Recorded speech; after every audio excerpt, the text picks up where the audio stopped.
नमस्कार दोस्तों, जय हिंद, वंदे मातरम। अपना सक्षम पॉइंट यूट्यूब चैनल पर एक बार फिर से आप सभी का हार्दिक स्वागत है। पिछली क्लास में हमने रवि कुलरिया सर की बुक का 7th चैप्टर पढ़ा था, मौर्य काल के बारे में। आज की क्लास में हम इस बुक का 8 नंबर चैप्टर पढ़ेंगे, जिसके अंदर मौर्योत्तर काल में सुंग वंश, काणु वंश, सातवाहन वंश, पश्चिमी क्षत्रप और इंडो ग्रीक शासकों के बारे में। तो करते हैं आज की क्लास को शुरू। पहला प्रश्न है कि सुंगों के संबंध में निम्नलिखित में से कौन सा कथन सही नहीं है। तो सुंगों के संबंध में कौन सा कथन है जो सत्य नहीं है। पहला है कि हरप्रसाद शास्त्री ने सुंगों को पारसिक बताया। तो हरप्रसाद शास्त्री ने सुंगों को पारसिक बताया था, ये सही है। दूसरा है कि कालिदास ने माल्यकाग्निमित्र में सुंगों को कश्यप गोत्रीय बैंबिक कुल के ब्राह्मण बताया था, ये भी सत्य है। तीसरा कि आशुलायन स्रोत सूत्र में सुंगों को आचार्य बताया गया। आशुलायन स्रोत सूत्र में सुंगों को जो आचार्य बताया, ये बात भी सत्य है।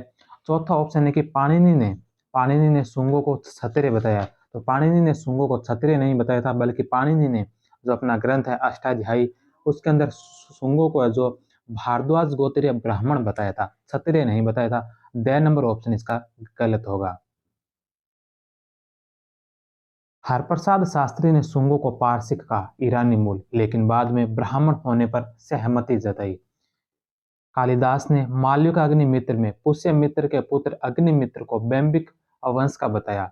आशुलायन स्रोत सूत्र में सुंगों को आचार्य या शिक्षक बताया। बृहदारण्यक में भी सोंगीपुत्र नामक एक आचार्य का उल्लेख है। पाणिनि ने सुंगों को भारद्वाज गोत्रीय ब्राह्मण बताया। दिव्यवदान के अनुसार पुष्यमित्र भी मौर्यों से संबंधित था।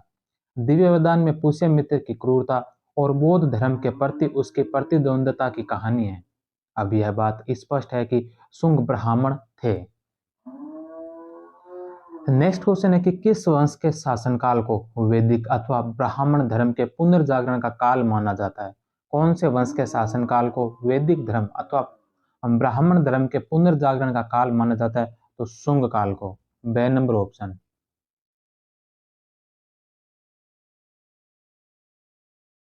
नेक्स्ट क्वेश्चन है कि निम्नलिखित कथनों में से कौन से कथन सही है, कौन से कथन इसमें से सत्य कथन है। पहला कि सुंग वंश की राजधानी पाटलिपुत्र थी, तो यह सही है।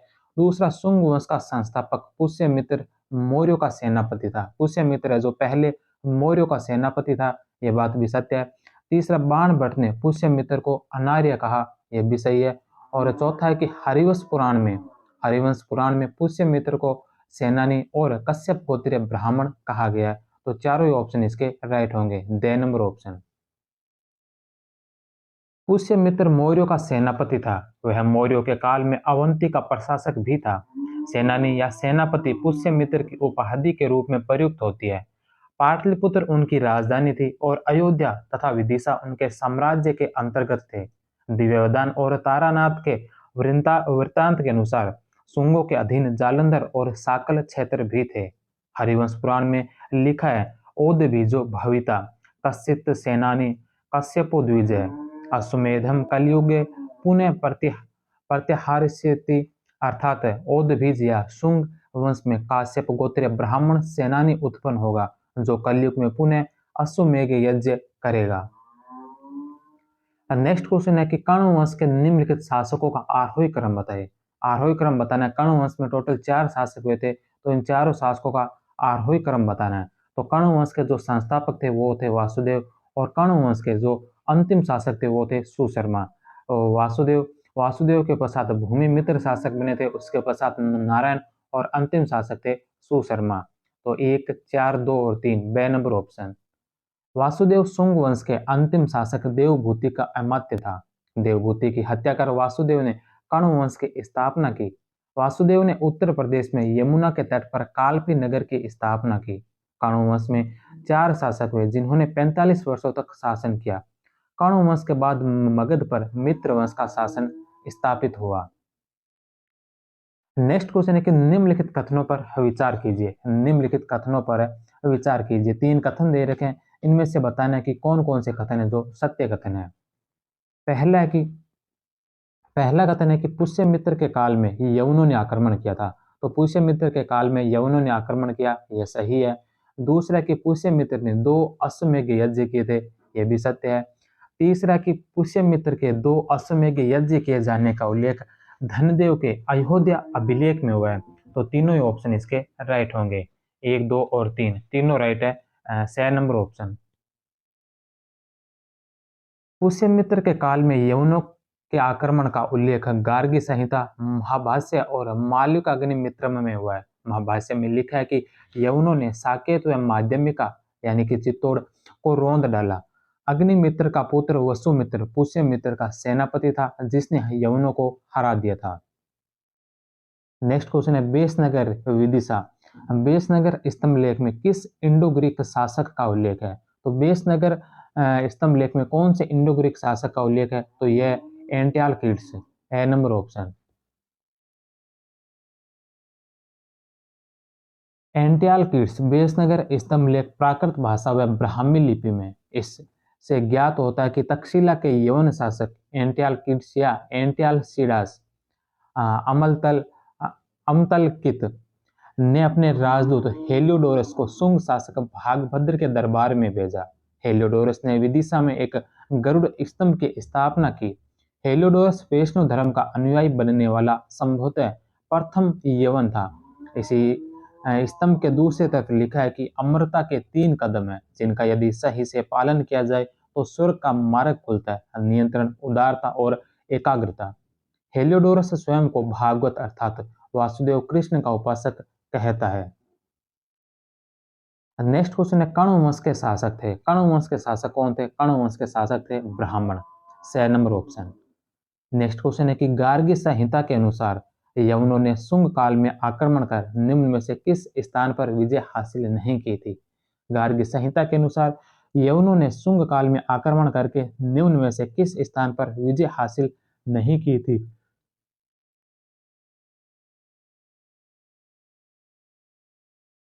तो Ujjain, D number option. Gargi Samhita में यवनों द्वारा शुंगों पर आक्रमण कर साकेत, पांचाल, मथुरा पर विजय प्राप्त करने का उल्लेख है। साथ ही उनके पाटलिपुत्र के नजदीक पहुंच जाने का उल्लेख भी मिलता है। नेक्स्ट क्वेश्चन है कि निम्नलिखित में से किस रचना में पुष्यमित्र द्वारा अश्वमेध यज्ञ किए जाने का उल्लेख है? कौन सी रचना के अंदर है जो पुष्यमित्र के द्वारा अश्वमेध यज्ञ किए जाने का उल्लेख है? तो यह मालविक अग्निमित्रम, ए नंबर ऑप्शन। नेक्स्ट क्वेश्चन है कि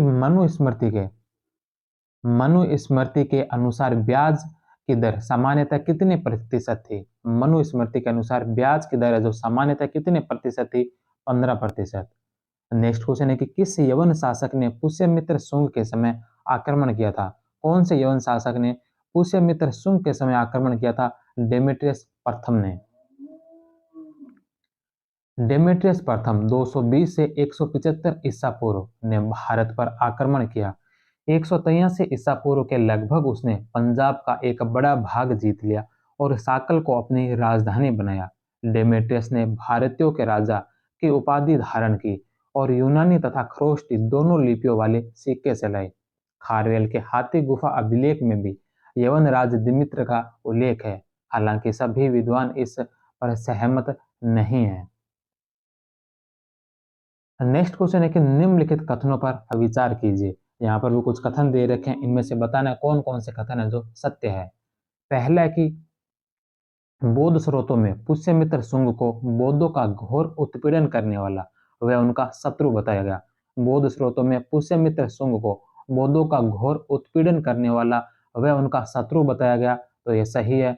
दूसरा कि दिव्यवदान के अनुसार पुष्यमित्र के अशोक द्वारा निर्मित 84,000 स्तूपों को नष्ट कर दिया गया, यह भी सत्य है।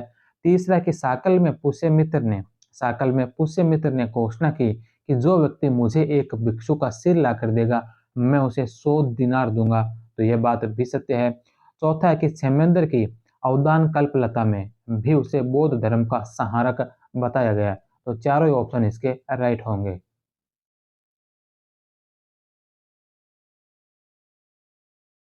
नेक्स्ट क्वेश्चन है कि निम्नलिखित में से किस ग्रंथ में पुष्यमित्र के शासनकाल में यवनों द्वारा साकेत व माध्यमिका नगरी पर आक्रमण का उल्लेख है। तो यह यवनों के द्वारा साकेत और माध्यमिका नगरी पर पुष्यमित्र के शासनकाल पर जो आक्रमण हुआ था, इसका उल्लेख कौन से ग्रंथ में मिलता है? तो इसका उल्लेख मिलता है महाभाष्य में। ए नंबर ऑप्शन। पंतजलि के महाभाष्य से ज्ञात होता है कि यवनों ने साकेत व मध्यमिका नगरी चित्तौड़ पर आक्रमण किया। गार्गी संहिता से यवनों के साकेत, पांचाल व मथुरा को जीतते हुए कुसुम ध्वज पाटलिपुत्र के नजदीक पहुंच जाने का उल्लेख है। मालविका अग्निमित्र में यवन आक्रमण के समय अग्निमित्र के बेटे वसुमित्र द्वारा यवनों को सिंधु नदी के दाहिने किनारे पर पराजित किए जाने का उल्लेख है। नेक्स्ट क्वेश्चन है कि पुष्यमित्र ने किसे अपनी दूसरी राजधानी बनाया? पुष्यमित्र ने किसे जो अपनी दूसरी राजधानी बनाया था? तो यह बनाया था विदिशा को। The number option. Next question है कि पुष्यमित्र के राजपुरोहित कौन थे? पुष्यमित्र के जो राजपुरोहित कौन थे? वो थे पंतजलि। बे नंबर ऑप्शन। नेक्स्ट क्वेश्चन है कि शुंग वंश के संबंध में निम्नलिखित कथनों पर विचार कीजिए। शुंग वंश से संबंधित कथन दे रखे हैं, इनमें से बताना है कौन कौन से कथन है जो सत्य है। पहला है कि इस वंश का अंतिम शासक देवभूति था। तो इस वंश का जो अंतिम शासक वह देवभूति था, तो यह बात सही है। दूसरा है कि यह इस वंश का अंतिम शासक था। तो शुंग वंश में टोटल 10 शासकों ने शासन किया था, जिन्होंने 112 वर्षों तक शासन किया था। तो यह देवभूति जो 10वां शासक था, यह बात भी सही है। तीसरा कि शुंग वंश के अंतिम शासक की हत्या सुशर्मा ने की थी। तो शुंग वंश के अंतिम शासक की हत्या जो देवभूति था, इसकी हत्या सुशर्मा ने नहीं, बल्कि जो इसकी हत्या की थी वह वासुदेव ने की थी। सुशर्मा जो यह कणु वंश का अंतिम शासक था। जो शुंग वंश के पश्चात जो कणु वंश आया था, उस कणु वंश का अंतिम शासक सुशर्मा था। तो इसकी जो हत्या की थी देवभूति की, इसकी हत्या की थी वासुदेव ने, ना कि सुशर्मा ने। तो 3 नंबर ऑप्शन इसका गलत होगा। 1 और 2 इसमें सही है। ए नंबर ऑप्शन। शुंग वंश के 10 शासकों ने 112 वर्ष तक शासन किया। देवभूमि की हत्या वासुदेव ने की, वह कणु वंश की स्थापना की। हर्षचरित के अनुसार इस वंश का अंत उनके ब्राह्मण मंत्री वासुदेव द्वारा किए गए षड्यंत्र के कारण हुआ, जिसने कणु वंश का सूत्रपात किया। कणुओं के बाद मगध पर लगभग 30 ईसा पूर्व में मित्र राजवंश की स्थापना हुई। मित्र राजवंश का उन्मूलन शकों ने किया था। नेक्स्ट क्वेश्चन है कि पुष्यमित्र शुंग के काल में हुए यवन आक्रमण को किसने सेना का नेतृत्व करते हुए विफल किया? पुष्यमित्र शुंग के काल में हुए यवन आक्रमण को किसने सेना का नेतृत्व करते हुए विफल किया था? वसुमित्र ने। पुष्यमित्र के पौत्र व अग्नि मित्र के बेटे वसुमित्र ने यवनों को परास्त किया था। नेक्स्ट क्वेश्चन है कि निम्नलिखित कथनों पर विचार कीजिए। तो इनमें से बताना है कि कौन कौन सा कथन है जो सही है। पहला है कि यवन शासक एंटियालकीड्स का राजदूत हेलियोडोरस शुंग शासक अग्निमित्र के दरबार में आया था। तो यह अग्निमित्र के दरबार में नहीं, बल्कि यह भागभद्र के दरबार में आया था। 9वां शासक जो भागभद्र था, उसके दरबार में आया था। तो पहला ऑप्शन इसमें गलत है। दूसरा कि हेलियोडोरस ने विदिशा में एक गरुड़ स्तंभ की स्थापना की थी। तो विदिशा या बेसनगर में एक गरुड़ स्तंभ की स्थापना की थी हेलियोडोरस ने। यह बात है जो सही है। तो 1 गलत है और 2 सही है। कथन 2 सही। 2 नंबर ऑप्शन। नेक्स्ट क्वेश्चन है कि निम्नलिखित में से कौन सा कथन असत्य है? निम्नलिखित में से कौन सा कथन असत्य है? पहला पहला कि पुष्यमित्र के बाद उसका बेटा अग्निमित्र शासक बना। पुष्यमित्र के बाद उसका बेटा अग्निमित्र शासक बना था। तो यह बात सही है। इसके पूर्व अग्निमित्र विदिशा का गवर्नर था। तो अग्निमित्र शासक बनने से पहले विदिशा का गवर्नर था। यह बात भी सत्य है। तीसरा कि उत्तरी पांचाल अहिछत्र से पुष्यमित्र के सिक्के मिले। उत्तरी पांचाल अहिछत्र से पुष्यमित्र के सिक्के मिले। यह बात भी सत्य है। कालिदास का नाटक ऋतु संहार का नायक अग्निमित्र है। तो अग्निमित्र जो कालिदास के नाटक ऋतु संहार का नायक नहीं, बल्कि मालविका अग्निमित्र का नायक है। द नंबर ऑप्शन इसका गलत होगा। नेक्स्ट क्वेश्चन है कि निम्नलिखित कथनों पर विचार कीजिए। निम्नलिखित कथनों पर विचार कीजिए। पहला है कि कर्ण वंश का अंतिम शासक सुशर्मा था। कर्ण वंश का जो अंतिम शासक है यह सुशर्मा था। तो यह बात सही है। और दूसरा ऑप्शन है कि सातकर्णी प्रथम ने कण्व वंश के अंतिम शासक की हत्या की थी। तो कण्व वंश के अंतिम शासक की जो हत्या की थी वह अंतिम शासक सुशर्मा की जो हत्या की थी वह सिमुक ने की थी, जिसने सातवाहन वंश की स्थापना की थी। तो सातकर्णी प्रथम ने नहीं, बल्कि इसकी जो हत्या की थी वह की थी सिमुक ने। तो 2 नंबर ऑप्शन इसका गलत होगा। 1 सही है और 2 गलत है। ए नंबर ऑप्शन। नेक्स्ट क्वेश्चन है कि विम कॉडफिशस के बारे में निम्न कथनों पर विचार कीजिए। विम कॉडफिशस के बारे में 2 कथन दे रखे हैं। पहला कि यह पहला कुषाण शासक था। यह पहला कुषाण शासक था जिसने सर्वप्रथम स्वर्ण मुद्राएं जारी की थी। तो स्वर्ण मुद्राएं जारी करने वाला पहला शासक विम कॉडफिशस था। तो यह बात सही है। दूसरा कि मुद्राओं पर उसकी महाराजा धीराज, सर्वलोकेश्वर व महेश्वर जैसी उपाधियां मिलती है। तो दोनों ही ऑप्शन इसके राइट होंगे। उसकी कुछ मुद्राओं पर शिव, नंदी तथा त्रिशूल की आकृतियां अंकित है। इससे प्रतीत होता है कि वह शैव धर्मावलंबी था। आजकल पुस्तकों में स्वर्ण मुद्राएं सबसे पहले इंडो ग्रीक शासकों द्वारा जारी किए जाने का विवरण भी आता है। इंडो ग्रीक शासकों ने कुषाणों से पहले स्वर्ण मुद्राएं जारी की थी। नेक्स्ट क्वेश्चन है कि कुषाणों के संबंध में निम्न कथनों पर विचार कीजिए। पहला है कि इन्होंने द्वैध शासन प्रणाली की शुरुआत की थी। तो द्वैध शासन प्रणाली की शुरुआत कुषाणों के द्वारा की गई थी। यह बात सही है। दूसरा है कि इनके काल में किसी मंत्री परिषद का उल्लेख नहीं मिलता है। मंत्री परिषद का कोई उल्लेख नहीं मिलता है। दोनों ऑप्शन इसके राइट है। द्वैध शासन प्रणाली की शुरुआत कुषाणों ने ही की। इन्होंने एक ही प्रांत में 2 शासक रखने की प्रथा प्रारंभ कर दी। इनके काल में किसी सलाहकार परिषद अथवा मंत्री परिषद का उल्लेख नहीं मिलता है।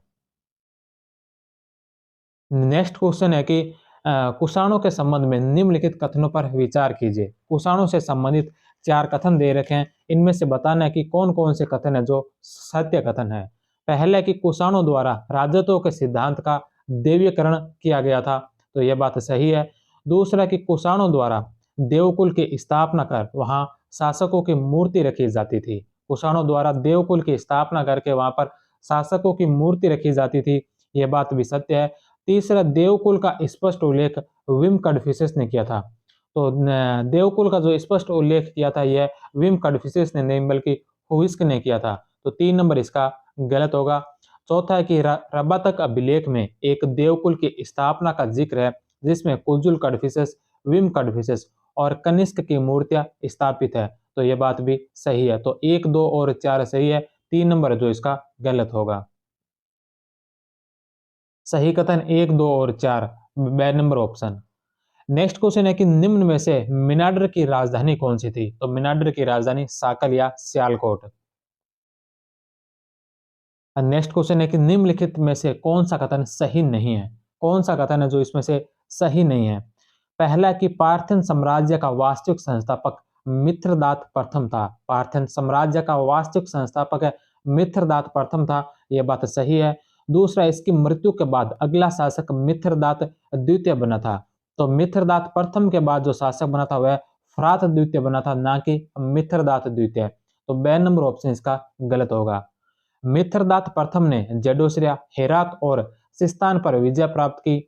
मित्रदात द्वितीय ने शकों पर विजय प्राप्त की और सिस्तान तथा गांधार पर भी अधिकार किया। तो यह भी इसका सही है। असत्य कौन सा है? 2 नंबर, बे बे नंबर ऑप्शन। मित्रदात प्रथम के बाद फ्रात द्वितीय और आर्तवान शासक बने, जो शकों के खिलाफ युद्ध करते हुए मारे गए। इसके बाद मित्रदात द्वितीय शासक बना था। नेक्स्ट क्वेश्चन है कि निम्नलिखित कथनों में से कौन से कथन सही है। सही कथन कौन से हैं? पहला है कि भारत में आहत मुद्राओं के तत्काल बाद इंडो ग्रीक मुद्राओं का काल आया। भारत में आहत मुद्राओं के तत्काल बाद जो इंडो ग्रीक मुद्राओं का काल आया, तो यह सही है। दूसरा, इंडो ग्रीक शासकों की अधिकांश मुद्राएं चांदी से बनी है। यह बात भी सत्य है।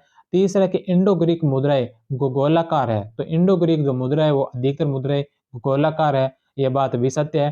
चौथा कि इंडो ग्रीक स्वर्ण मुद्राओं को स्टेटर और रजत मुद्राओं को ट्रेकम कहा जाता है। इंडो ग्रीक की जो स्वर्ण मुद्रा है उनको स्टेटर और रजत मुद्राओं को ट्रेकम कहा जाता है। तो यह बात भी जो इसकी सही है। तो चारों ही ऑप्शन इसके राइट होंगे। 1, 2, 3, 4 ड नंबर ऑप्शन। नेक्स्ट क्वेश्चन है कि कुजुल कड़फिसेस के बारे में निम्नलिखित कथनों पर विचार कीजिए। कुजुल कड़फिसेस के बारे में इनमें से बताना है कि कौन कौन से कथन है जो सत्य कथन है। पहला है कि कुजुल कड़फिसेस ने केवल तांबे के सिक्के ही प्रचलित करवाए थे। तो कुजुल कड़फिसेस ने सिर्फ तांबे के सिक्के प्रचलित करवाए थे, ये बात सही है। एक प्रकार के सिक्कों पर काबुल के अंतिम ग्रीक शासक हर्मेस का नाम यूनानी और पृष्ठभाग में स्वयं का नाम ख्रोष्टी लिपि में लिखा हुआ है, यह बात भी सत्य है। एक सिक्के पर काबुल के अंतिम ग्रीक शासक हर्मेस का नाम यूनानी लिपि में और पृष्ठभाग में स्वयं का नाम है जो ख्रोष्टी लिपि में। दूसरे प्रकार के सिक्कों पर राज के उपाधियां अंकित है। उसके सिक्कों पर धर्मथिदस, धर्मथित और महाराजा धीराज की उपाधियां उत्कीर्ण है। तो चारों ऑप्शन इसके राइट होंगे। नेक्स्ट क्वेश्चन है कि जूनागढ़ अभिलेख के अनुसार रुद्रदमन द्वारा जीते गए प्रदेशों व उनकी राजधानियों के संदर्भ में कौन सा सुमेलित नहीं है। जूनागढ़ अभिलेख के अनुसार रुद्रदमन के द्वारा जीते गए प्रदेश और उन प्रदेशों की राजधानियों में कौन सा है जो सुमेलित नहीं है। सबसे पहला अपरांत, अब अपरांत की राजधानी सुपार्क, आकर आकर की राजधानी विदिशा, सौराष्ट्र की राजधानी गिरनार, ये तीनों सही है। और चौथा छह नंबर ऑप्शन है आनर्त, आनर्त की राजधानी उज्जैनी नहीं बल्कि आनर्त उत्तरी काठियावाड़ जिसकी राजधानी द्वारका थी ना कि उज्जैनी। तो छह नंबर ऑप्शन गलत होगा। आनर्त का तात्पर्य उत्तरी काठियावाड़ से है जिसकी राजधानी द्वारका थी। सौराष्ट्र दक्षिणी काठियावाड़ की राजधानी थी। सौराष्ट्र जो दक्षिणी काठियावाड़ है जिसकी राजधानी गिरनार या गिरिनगर थी। नेक्स्ट क्वेश्चन है कि चस्टन ने रुद्रदमन से पहले किसे क्षत्रप नियुक्त किया था। चस्टन ने रुद्रदमन से पहले किसे क्षत्रप नियुक्त किया था। जयदमन को। चस्टन ने अपने बेटे जयदमन को क्षत्रप नियुक्त किया लेकिन उसकी असामयिक मृत्यु के कारण अपने पौत्र रुद्रदमन को क्षत्रप नियुक्त किया। नेक्स्ट क्वेश्चन है कि शक सातवाहन काल में स्वर्ण तथा रजत सिक्कों की विनिमय दर क्या थी। शक सातवाहन काल में स्वर्ण और रजत सिक्कों की विनिमय दर कितनी थी। तो 1:35। नेक्स्ट क्वेश्चन है कि निम्नलिखित में पहले से बाद के क्रम में सही क्रम क्या है। तो यहाँ पर कुछ शासकों के नाम दे रखे हैं। तो पहले से बाद के क्रम में सबसे पहले पहले नंबर पर यूक्रेटाइडिस है, हेलियोक्लिस, एंटियालकिड्स और हर्मेस है। तो ये चारों ये जो क्रम वाइज है 1, 2, 3, 4 6 नंबर ऑप्शन। नेक्स्ट क्वेश्चन है एजियस प्रथम निम्न में से किस वंश से संबंधित है। एजियस प्रथम है जो कौन से वंश से संबंधित है। तो यह तक्षशिला के शक शासक थे। मेउस या मोग, एजियस प्रथम, एजिलिस एजिलिसेज और एजियस द्वितीय तक्षशिला के शक शासक थे।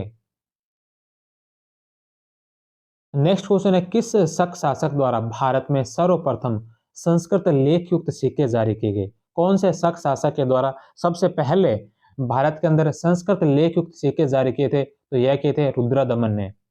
रुद्रदमन के द्वारा ही भारतीय इतिहास का प्राचीनतम संस्कृत अभिलेख जूनागढ़ अभिलेख लिखवाया गया है। नेक्स्ट क्वेश्चन है कि कुषाणों द्वारा धारण की गई केसर या सीजर नामक उपाधि मूलतः कौन धारण करते थे। तो केसर या सीजर नामक उपाधि है, यह उपाधि कौन धारण करते थे। तो यह करते थे रोमन शासक। रोमन शासकों के साथ रोमन जो सेनापति थे वह भी यह केसर या सीजर की उपाधि धारण करते थे। आपने जरूर जूलियस सीजर का के बारे में पढ़ा होगा। जूलियस सीजर सीजर जो एक रोमन सेनापति था जिसका जन्म 100 ईसा पूर्व में हुआ था। 100 ईसा पूर्व से 44 ईसा पूर्व उसका जीवन काल रहा था। नेक्स्ट क्वेश्चन है कि निम्नलिखित में से कौन से कुषाण शासकों के सिक्कों पर शिव अथवा शिव संबंधी प्रतीकों का इस्तेमाल हुआ है। कौन से कुषाण शासकों के सिक्कों पर जो शिव अथवा शिव संबंधी प्रतीकों का इस्तेमाल हुआ है। तो कुजुल कड़फिसेस के सिक्कों पर ऐसा कोई उल्लेख नहीं मिलता है। विम कड़फिसेस और कनिष्क के सिक्कों पर जो शिव या शिव संबंधी उल्लेख मिलता है। इसके अलावा हुइस्क के सिक्कों पर भी। तो हुइस्क, कनिष्क और विम कड़फिसेस जो भारत में कुषाण वंश का वास्तविक संस्थापक माना जाता है और कनिष्क जो कुषाण वंश का महान शासक था और हुइस्क, इन तीनों के सिक्कों पर जो शिव या शिव से संबंधित कुछ प्रतीकों का इस्तेमाल हुआ है। 2, 3 और 4 6 नंबर ऑप्शन। नेक्स्ट क्वेश्चन है कि निम्नलिखित में से किस शासक के काल में खरपलान और वनस्पर नामक क्षत्रप शासन करते थे? कौन से शासक के काल में खरपलान और वनस्पर नामक क्षत्रप शासक करते थे? तो कनिष्क के काल में। कनिष्क के काल में खरपलान मथुरा का और वनस्पर वाराणसी का क्षत्रप था। नेक्स्ट क्वेश्चन है कि निम्नलिखित कथनों पर विचार कीजिए, वह बताए कि इनमें से कौन से सत्य है। निम्नलिखित कथनों पर विचार कीजिए और बताए कि इनमें से कौन से जो सत्य है। पहला कि मिनांडर की मृत्यु सैनिक शिविर में हुई थी। कनिष्क की हत्या उसके सैन्य अधिकारियों ने की थी। और तीसरा, दोनों शासकों ने बौद्ध धर्म को बढ़ावा दिया था। तो तीनों ही ऑप्शन इसके राइट है, सी नंबर ऑप्शन। मेनांडर की पत्नी आगाथा कलिया ने मेनांडर की हत्या के बाद स्टेटो प्रथम के छोटे होने के कारण संरक्षिका के रूप में शासन संभाला था। नेक्स्ट क्वेश्चन है कि निम्नलिखित में से कौन से कथन सत्य है। सत्य कथन कौन से है। पहला कि बाजोर से कनिष्क के काल का एक मंजूषा अभिलेख मिला है। तो बाजोर से जो मंजूषा अभिलेख मिला है, यह बाजोर से मेनांडर के काल का मंजूषा अभिलेख मिला है, ना कि कनिष्क के काल का। तो पहला ऑप्शन गलत है। दूसरा कि इससे बुद्ध के अवशेषों को एक स्तूप में प्रतिष्ठापित करने की जानकारी मिलती है। तो ये सही है।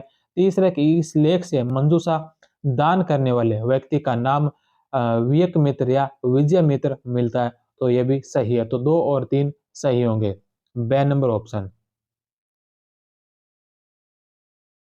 नेक्स्ट क्वेश्चन है कि यवनों द्वारा भारतीयों को यवनिका के इस्तेमाल का पता चला। यवनों द्वारा भारतीयों को यवनिका के इस्तेमाल का पता चला। यवनिका शब्द किसके लिए प्रयुक्त होता है। तो यवनिका जो नाटक के पर्दे को यवनिका कहा जाता है, ए नंबर ऑप्शन। यवनों द्वारा नाटक मंचन के समय इस्तेमाल किए जाने वाले कपड़े के लिए यवनिका शब्द का प्रयोग होता है। नाटक में पर्दे का इस्तेमाल भारतीयों ने यवनों से सीखा है। नेक्स्ट क्वेश्चन है कि मोरा कुआं अभिलेख के संबंध में निम्नलिखित कथनों पर विचार कीजिए। मोरा कुआं अभिलेख से संबंधित यहाँ पर कुछ कथन दे रखे हैं, इनमें से बताना कौन कौन से कथन है जो सही है। पहला कि यह अभिलेख मथुरा के शक क्षत्रप सोडास के काल का है। तो यह बात सही है।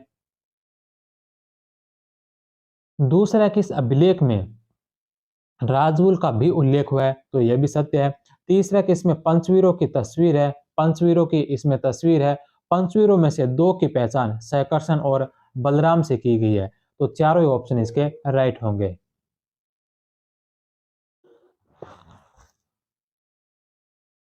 पंचवीरों को वृष्णिवीर भी कहा जाता है, वृष्णि हीरोज। नेक्स्ट क्वेश्चन है कि निम्नलिखित कथनों पर विचार कीजिए। निम्नलिखित कथनों पर विचार कीजिए। 2 कथन है। पहला कि नहपान की राजधानी मिन्नगर थी। नहपान की राजधानी जो मिन्नगर थी, यह सही है। दूसरा कि मिन्नगर की पहचान दोहा नामक स्थान से की जाती है, जो उज्जैन तथा भड़ोच के मार्ग पर स्थित था। तो दोनों ही ऑप्शन इसके राइट होंगे। नेक्स्ट क्वेश्चन है कि किस चीनी सेनापति ने कनिष्क को परास्त किया था। कौन से चीनी सेनापति जिन्होंने कनिष्क को परास्त किया था। तो यह क्या था, पान चाओ ने। पान चाओ ने जो कनिष्क को परास्त किया था। होती कनिष्क का समकालीन चीनी शासक था। सेनापति पान चाओ ने कनिष्क को परास्त किया था। कनिष्क ने जो हान वंश था, चीन का हान वंश की राजकुमारी से कनिष्क ने जो वैवाहिक विवाह करने की इच्छा की थी, इसी के चलते ये युद्ध हुआ था। और इस युद्ध के अंदर कनिष्क जो पराजित हुआ था। इसकी जो हमें जानकारी मिलती है, इस तथ्य की हमें जो जानकारी मिलती है, यह मिलती है खोतान से।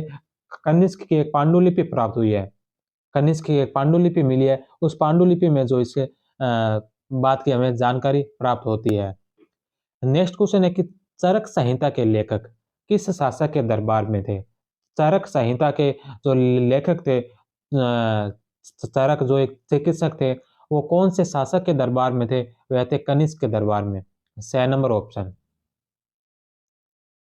नेक्स्ट क्वेश्चन है कि कनिष्क से संबंधित निम्नलिखित कथनों में से कौन से सत्य है। कनिष्क से संबंधित निम्नलिखित कथनों में से कौन से कथन सत्य है। पहला कि कनिष्क की मुद्राओं पर सर्वप्रथम बुद्ध का मानक रूप में वर्णन मिलता है। कनिष्क की मुद्राओं पर सर्वप्रथम बुद्ध का जो मानक रूप मिलता है, यह सही है। कनिष्क की मुद्राओं पर शाक्य मुनि बुद्ध का अंकन मिलता है। कनिष्क ने नाना देवी के नाम पर नाणक मुद्राएं जारी की थी और मुद्राओं पर कनिष्क की साओ, नानो साओ और महाराजा धीराज की उपाधियां मिलती है। तो ये चारों जो ऑप्शन है वो इसके बिल्कुल राइट ऑप्शन है। नेक्स्ट क्वेश्चन है कि यदि मैं इस समय भिक्षु हो जाऊं तो अधिक समय तक जीवित नहीं रह सकता। यदि मैं इस समय भिक्षु हो जाऊं तो मैं अधिक समय तक जीवित नहीं रह सकता क्योंकि मेरे शत्रुओं की संख्या अधिक है। यह कथन किसका है? तो यह कथन है मिनांडर का। अब मिलिंद पन्नों में इसका उल्लेख मिलता है।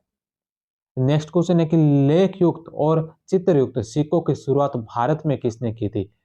लेख युक्त और चित्र युक्त सिक्कों की शुरुआत किसने की थी? तो यह की थी इंडो ग्रीक शासकों ने।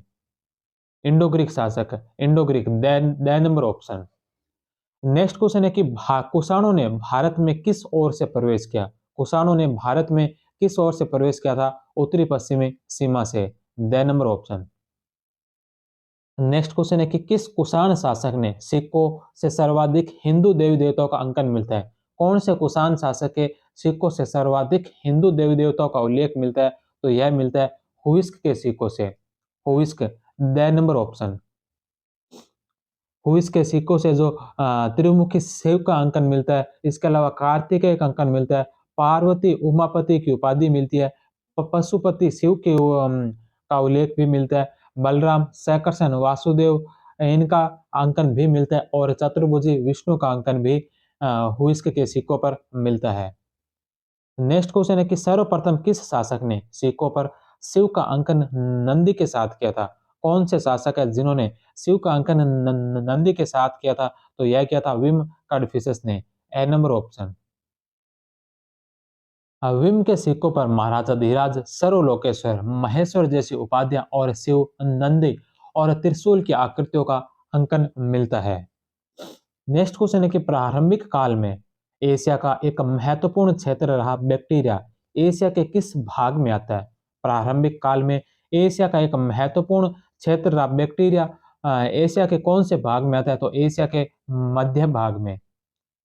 बैक्टीरिया के अधिकांश हिस्से को आज के अफगानिस्तान में माना जाता है। अफगानिस्तान का उत्तरी हिस्सा व अफगानिस्तान का उज्बेकिस्तान और तजाकिस्तान से सटा हुआ भाग बैक्टीरिया था। एंटियोकस तृतीय के समय डायोडोटस प्रथम ने बैक्टीरिया में स्वतंत्र यूनानी साम्राज्य की स्थापना की थी। नेक्स्ट क्वेश्चन है कि शक और विक्रम संवत के मध्य शक और विक्रम संवत के आरंभ के बीच में कितने वर्षों का अंतर है? तो शक और विक्रम संवत के आरंभ के बीच जो 135 वर्षों का अंतर है। विक्रम संवत जो 57 ईसा पूर्व का है और शक संवत है जो 78 ईस्वी का है, अर्थात 78 और 57 135 वर्षों का अंतर है। नेक्स्ट क्वेश्चन है कि निम्नलिखित कथनों पर विचार कीजिए। यहाँ पर दो कथन दे रखे हैं, इनमें से बताना कौन से सही है। पहला कि हवेंसांग कपिसा पर कनिष्क के अधिकार की पुष्टि करता है। हवेंसांग जो कपिसा पर कनिष्क के अधिकार की पुष्टि करता है, तो यह बात सही है। दूसरा कि राजतरंगिणी से ज्ञात होता है कि कनिष्क का कश्मीर पर भी अधिकार था और उसने वहां कनिष्कपुर नामक नगर बसाया था। राजतरंगिणी से ज्ञात होता है कि कनिष्क का कश्मीर पर भी अधिकार था और उसने वहां कनिष्कपुर नामक नगर बसाया था। तो दोनों ऑप्शन इसके राइट होंगे, सी नंबर ऑप्शन। किस कुषाण शासक ने चतुर्भुजी विष्णु के अंकन युक्त सिक्के जारी किए थे? कौन से कुषाण शासक ने चतुर्भुजी विष्णु के अंकन के सिक्के जारी किए थे? तो हुइस्क ने। हुइस्क की मुद्राओं पर शंकरसन, वासुदेव का भी अंकन मिलता है। नेक्स्ट क्वेश्चन है कि इनका पहले से बाद में सही क्रम क्या होगा? तो पहले से बाद में सही क्रम क्या होगा? तो सबसे पहले जो नाम है डेमेट्रियस है। डेमेट्रियस जो 200 ईसा पूर्व से 180 ईसा पूर्व तक रहे थे। स्टेटो प्रथम, स्टेटो प्रथम है जो ये अल्पवयस्क शासक थे, इनकी संरक्षिका थी ये एगाथोक्लीज, इनकी संरक्षिका बनी थी। मेनाडर, मेनाडर का जो शासनकाल रहा था यह रहा था 150 से 130 ईसा पूर्व और चौथे नंबर पर है यूथिडेमस। यूथिडेमस जो यह यवन शासक थे, इनका संबंध भारत से इनका संबंध नहीं रहा था। तो इनमें जो क्रम पूछा है, इनमें सबसे पहले नंबर पर जाएंगे वो आएंगे यूथिडेमस, जो भाई इनका भारत से संबंध नहीं था। दूसरे नंबर पर आएंगे और जो आएंगे डेमेट्रियस, जो 200 से 180 ईसा पूर्व रहे थे। तीसरे नंबर पर इसमें आएंगे मेनाडर और चौथे नंबर पर आएंगे स्टेटो प्रथम। तो 4, 1, 3 और 2 बे नंबर ऑप्शन है जो इसका राइट होगा।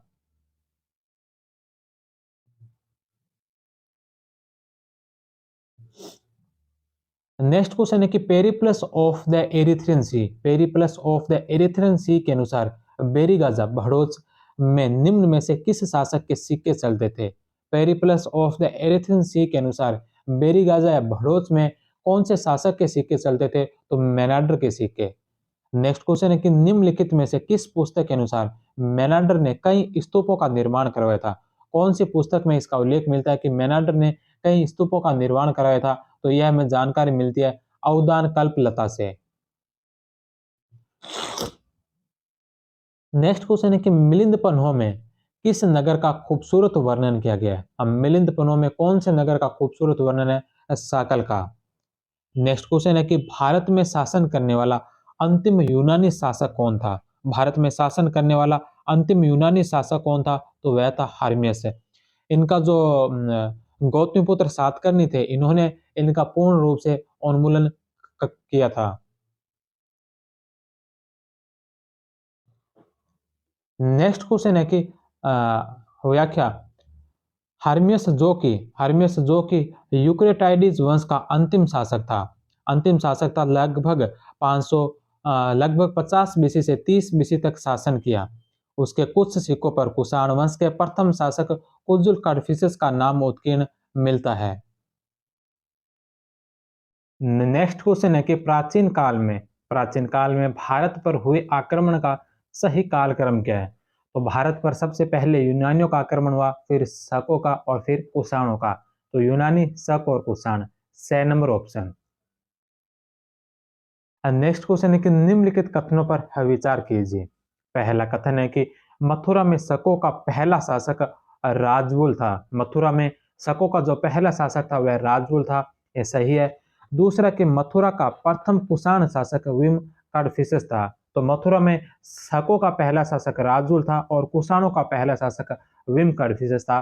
तो दोनों ही कथन इसके बिल्कुल सही है, दोनों सही, 6 नंबर ऑप्शन। कुछ पुस्तकों में मथुरा के पहले क्षत्रप के रूप में हगा, हगान या हगामस का नाम भी मिलता है, लेकिन मां क्षत्रप के रूप में राजुल या राजुल का नाम मिलता है, इसलिए संभवतः राजुल को पहला शासक माना जाता है। नेक्स्ट क्वेश्चन है कि रुद्रादमन के विषय में निम्नलिखित में से कौन से कथन सत्य हैं? रुद्रादमन के बारे में कौन कौन से कथन सत्य है? पहला है कि तस्टन के बाद वह इस वंश का दूसरा शासक बना, और रुद्रादमन है जो तस्टन के बाद इस वंश का दूसरा शासक बना था। दूसरा ऑप्शन है कि चंद्रगुप्त मौर्य द्वारा निर्मित सुदर्शन झील पर बने बांध की उसने मरम्मत करवाई थी। झील की मरम्मत के लिए उसने राज के कोष से बड़ी राशि खर्च की थी। तो यह बात गलत है, उसने राज के कोष से नहीं बल्कि उसने स्वयं के खर्चे पर यह जो इस झील की मरम्मत करवाई थी। तो 3 नंबर ऑप्शन इसका गलत होगा। जूनागढ़ अभिलेख में उसे भ्रष्ट राज प्रतिष्ठापक कहा गया, तो यह बात भी सही है। तो 1, 2 और 4 बे नंबर ऑप्शन इसका राइट होगा। मरम्मत के लिए बड़ी राशि खर्च करने की आवश्यकता थी।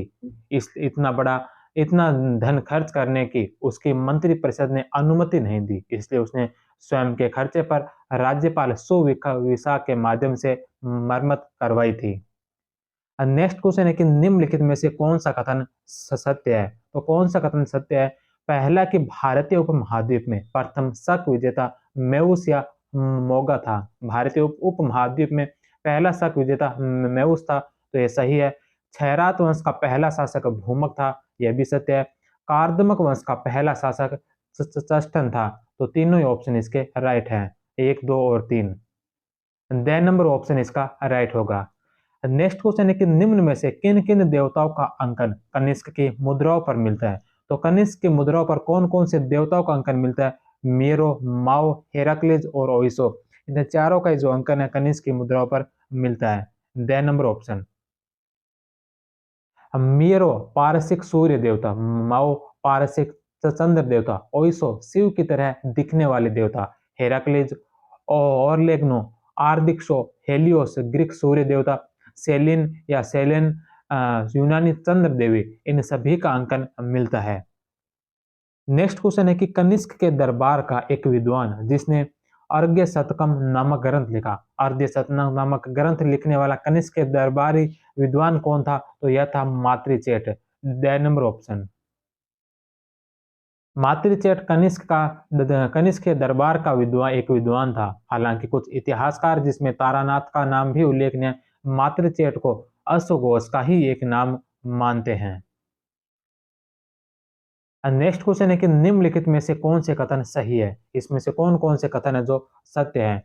सबसे पहला कि मिलिंद पन्हों में इंडो ग्रीक शासक मिनांडर और बौद्ध भिक्षु अश्वघोष के वार्तालाप का उल्लेख है। तो इसमें मिलिंद पन्हों में इंडो ग्रीक शासक मिनांडर और बौद्ध भिक्षु अश्वघोष का नहीं बल्कि बौद्ध भिक्षु नागसेन के मध्य के वार्तालाप का उल्लेख मिलता है। तो पहला ऑप्शन इसका गलत होगा। दूसरा, यह जो ग्रंथ है मिलिंद पन्हो पाली भाषा का ग्रंथ है, ये सत्य है। तीसरा, यह ग्रंथ मूलतः 3 अध्याय है, इस ग्रंथ में 3 अध्याय है, यह बात भी सत्य है। चौथा कि मिनांडर बौद्ध धर्म के महायान संप्रदाय का उपासक था। तो मिनांडर जो बौद्ध धर्म के महायान संप्रदाय का नहीं बल्कि हीनयान संप्रदाय का उपासक था। तो 4 नंबर ऑप्शन भी इसका गलत होगा। तो इसमें सत्य कथन पूछे हैं 2 और 3, 6 नंबर ऑप्शन। मिलिंद पन्हों में इंडो ग्रीक शासक मिनांडर और बौद्ध भिक्षु नागसेन के मध्य वार्तालाप है। इसमें मूलतः 3 अध्याय थे जो बाद में बढ़कर 7 हो गए। यह पाली में है और मिनांडर हीनयान संप्रदाय का उपासक था।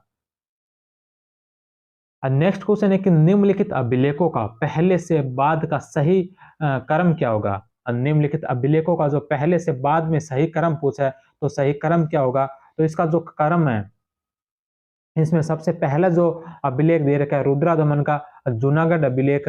रुद्रादमन का जो जूनागढ़ अभिलेख है, यह लगभग 150 ईस्वी का है। जूनागढ़ अभिलेख है जो 150 ईस्वी का है। दूसरे नंबर पर है तख्त ए बाही अभिलेख। तख्त ए बाही अभिलेख है जो लगभग 45-46 ईस्वी का है, 45-46 ईस्वी का। तीसरे नंबर पर है रबातक अभिलेख। रबातक जो अभिलेख है, यह रबातक अभिलेख कनिष्क के समय का है, ये 78 ईस्वी से 100 ईस्वी के मध्य का। और चौथे नंबर पर है खलसेत अभिलेख। खलसेत जो अभिलेख है, यह हुविस्क के समय का है, यह लगभग 106 से 138 ईस्वी के मध्य का है। तो इसमें जो सबसे पहले नंबर पर आएगा वो आएगा तख्त बाही अभिलेख जो 45-46 ईस्वी का है। दूसरे नंबर पर आएगा इसमें रबातक अभिलेख जो 78 ईस्वी का। तीसरे नंबर पर आएगा खलसेत अभिलेख जो हुविस्क के समय का है। और सबसे अंत में आएगा रुद्रदमन का जूनागढ़ अभिलेख जो 150 ईस्वी का है। तो 2, 3, 4 और 1, द नंबर ऑप्शन। तख्त ए बाही अभिलेख गोडो फनीज का है, लगभग 45-46 एडी का। रबाता का अभिलेख कनिष्क का है, 78 से 101 एडी के मध्य का है। खलसेत अभिलेख हुविस्क का है, अतः 106 से 138 एडी के मध्य का होगा। और रुद्रदमन का जूनागढ़ अभिलेख लगभग 150 एडी का है। नेक्स्ट क्वेश्चन है कि निम्नलिखित में से किस शासक के अभिलेख में ईसाई धर्म प्रचारक सेंट थॉमस के भारत आने का उल्लेख है? कौन से शासक के अभिलेख में ईसाई धर्म प्रचारक सेंट थॉमस के भारत आने का उल्लेख है? तो यह गोडोफनीज के अभिलेख में, द नंबर ऑप्शन। गोडोफनीज के तख्त ए बाही अभिलेख जो पेशावर से मिला है, इसमें इसका उल्लेख मिलता है। नेक्स्ट क्वेश्चन है कि निम्नलिखित में से कनिष्क के पुरोहित कौन थे? तो कनिष्क के पुरोहित संरक्ष। नेक्स्ट क्वेश्चन है कि हुविस्क के संबंध में निम्नलिखित में से कौन से कथन सत्य है? हुविस्क के संबंध में 4 कथन दे रखे हैं। पहला है कि हुविस्क के समय कुषाण सत्ता का केंद्र पेशावर से हटकर मथुरा हो गया। हुविस्क के समय कुषाण सत्ता का केंद्र पेशावर से हटकर मथुरा हो गया, तो ये सही है। दूसरा कि हुविस्क ने कश्मीर में देवपुत्र विहार की स्थापना की, यह भी सत्य है। तीसरा कि हुविस्क ने मथुरा में सुंदर विहार का निर्माण करवाया था, यह बात भी सत्य है। और चौथा है कि हुविस्क के सिक्कों पर शिव के साथ उमा का भी अंकन मिलता है, तो यह बात भी सत्य है। चारों ऑप्शन इसके राइट होंगे, द नंबर ऑप्शन। हुइस्क के सिक्कों पर अनेक भारतीय देवताओं, यूनानी देवताओं, रोमा का नाम अंकित और देवी अ, अंकित देवी और देवी और पारसिक देवताओं का अंकन मिलता है। पारसिक देवताओं में अहुर मजदा का नाम उल्लेखनीय है। शिव के साथ उमा पार्वती का अंकन भी उसके सिक्कों पर हुआ है। नेक्स्ट क्वेश्चन है धर्मिकस निम्नलिखित में से किस शासक की उपाधि थी? तो धर्मिकस है जो मिनांडर की उपाधि थी। धर्मिकस मिनांडर की उपाधि थी, जबकि धर्मथित है जो कुजुल कन्फ्यूशस की उपाधि है। इसके अलावा गोडोफनीज की भी एक उपाधि धर्मिकस मिलती है। नेक्स्ट क्वेश्चन है कि कनिष्क के राज्यारोहण की तिथि को विद्वानों के अनुसार सही सुमेलित कीजिए। तो कनिष्क के राज्यारोहण की तिथि है जो अलग-अलग विद्वानों ने अलग-अलग तिथियां बताई है। तो सबसे पहले आते हैं फ्लीट और कैनेडी।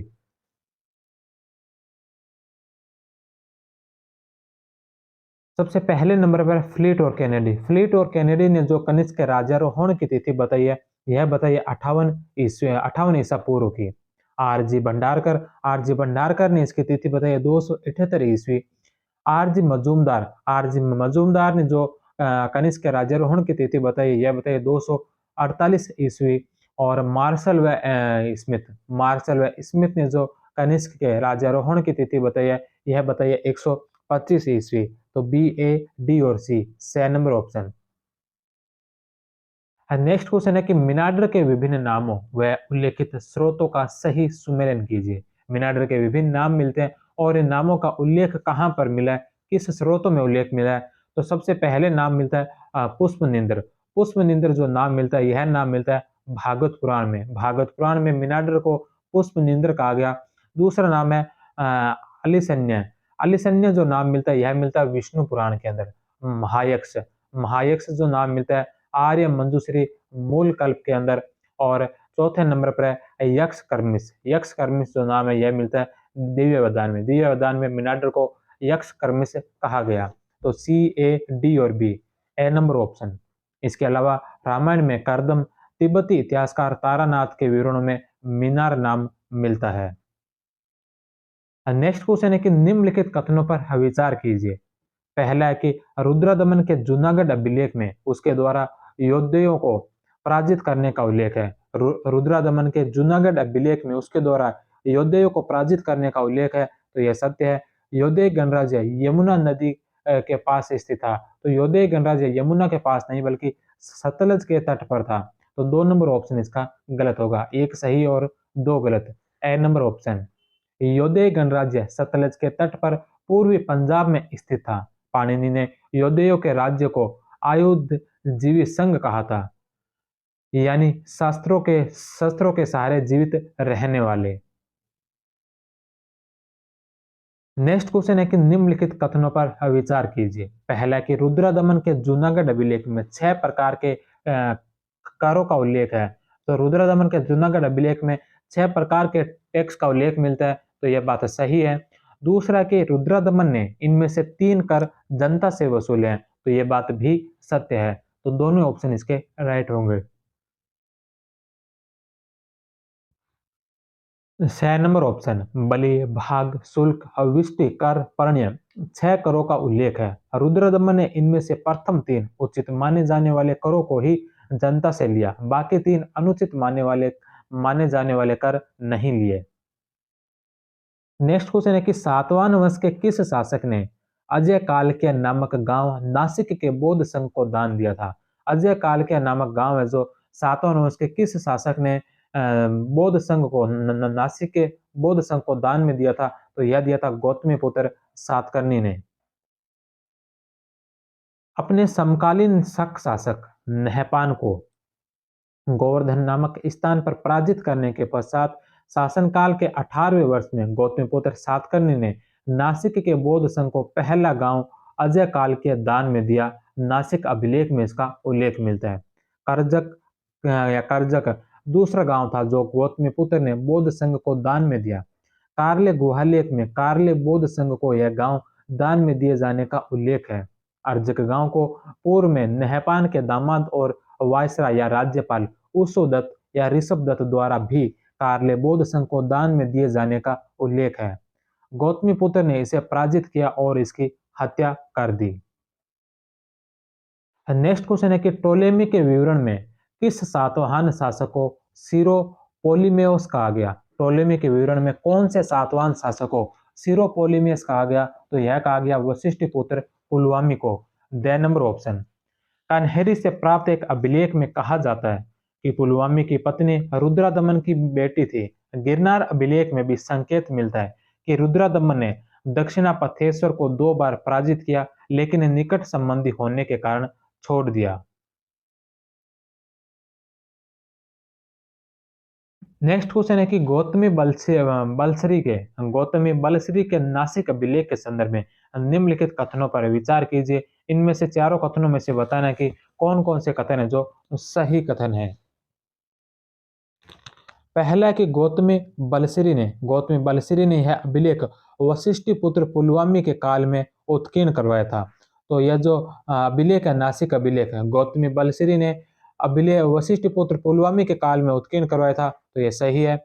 यह गौतमी पुत्र श्री सातकर्णी के शासनकाल व उसकी विजयों का एक महत्वपूर्ण स्रोत है, यह भी सही है।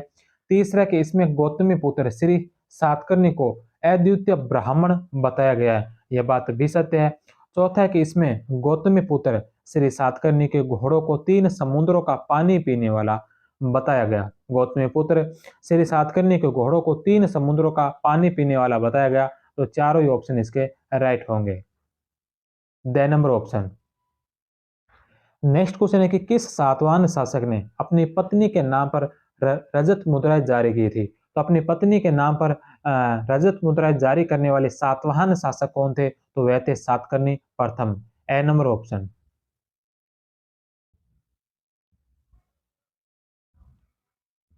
सातकर्णी प्रथम ने मालव शैली की गोल मुद्राएं भी जारी की थी।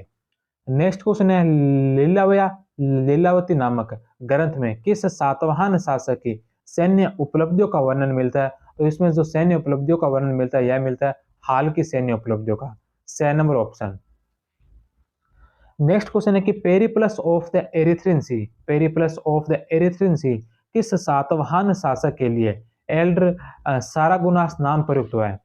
Periplus of the Erythraean sea में कौन से सातवाहन शासक के लिए एल्डर सारागुनास नाम प्रयुक्त हुआ है। तो सातकर्णी प्रथम। The number option. Next question है कि वशिष्ठ पुत्र पुलवामी के संबंध में निम्नलिखित में से कौन से कथन सत्य है। पहला है कि यह शक शासक रुद्रदमन का समकालीन था। रुद्रदमन ने वशिष्ठ पुत्र पुलवामी को पराजित भी किया था, तो यह बात है जो सही है। दूसरा कि यह एकमात्र सातवाहन शासक जिसका उल्लेख अमरावती से प्राप्त एक अभिलेख में हुआ है। यहाँ इसका नाम पुलुमा मिला है। अमरावती के अभिलेख में पुलवामी का नाम जो पुलुमा नाम मिला है, यह बात भी सत्य है।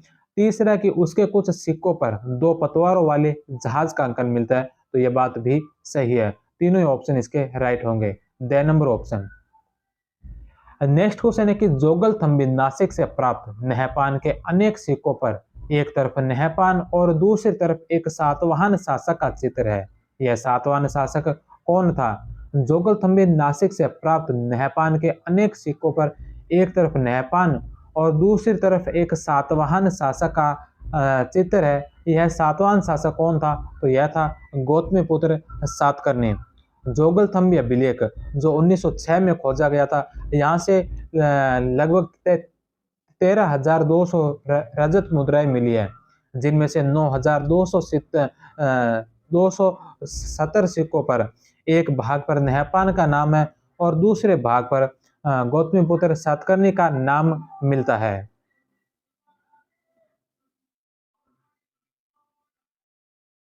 नेक्स्ट क्वेश्चन है कि किस सातवाहन शासक का उल्लेख कलिंग शासक खारवेल के हाथी गुफा अभिलेख में किया गया है। कौन से सातवाहन शासक है जिनका उल्लेख कलिंग शासक खारवेल के हाथी गुफा अभिलेख में मिलता है। तो यह मिलता है सातकर्णी प्रथम का। सातकर्णी प्रथम जो सातवाहन वंश को प्रसिद्धि दिलवाने वाला शासक था, सातवाहनों को गौरव प्रदान करने वाला तथा सातवाहन साम्राज्य का विस्तार करने वाला पहला शासक था सातकर्णी प्रथम। नेक्स्ट क्वेश्चन है कि सातवाहन शासक हाल के संबंध में निम्नलिखित में से कौन से कथन सही है। सातवाहन शासक हाल के संबंध में कौन कौन से कथन सत्य है।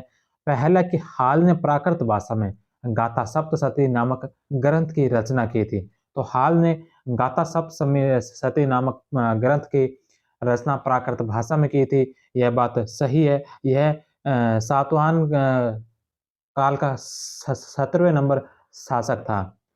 दूसरा ऑप्शन है कि उसने अपने सेनापति विजयानंद को श्रीलंका भेजा था। अपने सेनापति विजयानंद को श्रीलंका भेजा था, यह बात भी सत्य है। तीसरा कि हाल को कवि वत्सल भी कहा जाता है। तो हाल को जो कवि वत्सल भी कहा जाता है, यह बात भी सत्य है। हाल की रानी जो मल्यावती थी, वह भी संस्कृत की एक विद्वान थी। इनके दरबार में कुछ और भी विद्वान थे, जैसे कोणाड्य, सरुमर्ग्य, कोणाड्य जिन्होंने व्रत कथा कोश लिखी थी, सरुमर्ग्य जिन्होंने कातंत्र लिखा था। तो यह भी हाल के ही दरबार के दरबारी विद्वान थे। तो तीनों ही ऑप्शन राइट होंगे, 6 नंबर ऑप्शन। नेक्स्ट क्वेश्चन है कि किस सातवाहन शासक की उपाध्याय, कौन से सातवाहन शासक की उपाध्याय अप्रतिहत चक्र व दक्षिणापथपति थी? कौन से सातवाहन शासक की उपाध्याय अप्रतिहत चक्र व दक्षिणापथपति थी? तो यह थी सातकर्णी प्रथम की। सातकर्णी प्रथम की रानी नागानिका ने नानाघाट अभिलेख में इसकी जानकारी मिलती है। नेक्स्ट क्वेश्चन है कि वशिष्ठ पुत्र पुलवामी के संबंध में, वशिष्ठ पुत्र पुलवामी के संबंध में निम्नलिखित में से कौन सा कथन सही नहीं है? कौन सा कथन है जो गलत है?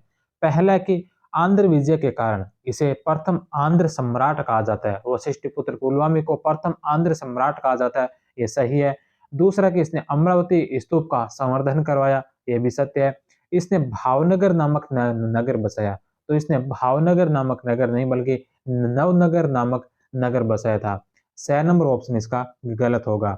और चौथा है कि कन्हेरी से प्राप्त एक अभिलेख से प्रमाणित होता है कि इसकी एक पत्नी शक शासक रुद्रदमन की बेटी थी। तो ए, ब और द सही है, 6 नंबर है जो इसका गलत होगा।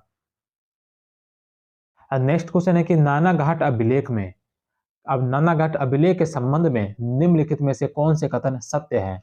पहला कि यह सातकर्णी प्रथम की रानी नागानिका द्वारा उत्कीर्ण करवाया गया, तो यह बात सही है। दूसरा कि इसमें सातकर्णी प्रथम द्वारा 2 अश्वमेध व एक राजसू यज्ञ के बारे में आयोजन का उल्लेख है, यह भी सत्य है। यह अभिलेख प्राकृत भाषा और ब्राह्मी लिपि में है। तो नानाघाट का जो अभिलेख है, यह प्राकृत भाषा और ब्राह्मी लिपि में, यह भी सही है। तो तीनों ही ऑप्शन इसके राइट होंगे। नानाघाट अभिलेख पुणे महाराष्ट्र में स्थित है। इसमें सातकर्णी प्रथम के द्वारा 2 अश्वमेध व एक राजसू यज्ञ सहित 18 यज्ञ करने का उल्लेख है। भूमिदान की जानकारी देने वाला यह प्रथम अभिलेख है। नेक्स्ट क्वेश्चन है, नवनगर की स्थापना किस सातवाहन शासक ने करवाई थी? तो वशिष्ठ पुत्र पुलवामी ने। वशिष्ठ पुत्र पुलवामी ने नवनगर की स्थापना की। लगभग 24 वर्ष तक शासन करने वाले पुलवामी के काल में ही अमरावती के स्तूप का संवर्धन हुआ। सातवाहनों ने सिर्फ पुलवामी का ही अमरावती क्षेत्र से अभिलेख मिला है। इसके अतिरिक्त कार्ले के 2 अभिलेख और नासिक के 4 अभिलेख मिलते हैं। शकों की कार्दमक शाखा से इसका संघर्ष हुआ। और रुद्रदमन के जूनागढ़ अभिलेख में 2 बार दक्षिणापथेश्वर पुलवामी की उपाधि दक्षिणापथेश्वर को पराजित करने का उल्लेख है। नेक्स्ट क्वेश्चन है कि सातवाहनों की राजकीय भाषा कौन सी थी? तो सातवाहनों की जो राजकीय भाषा थी वह थी प्राकृत। नेक्स्ट क्वेश्चन है, निम्न कथनों पर विचार कीजिए।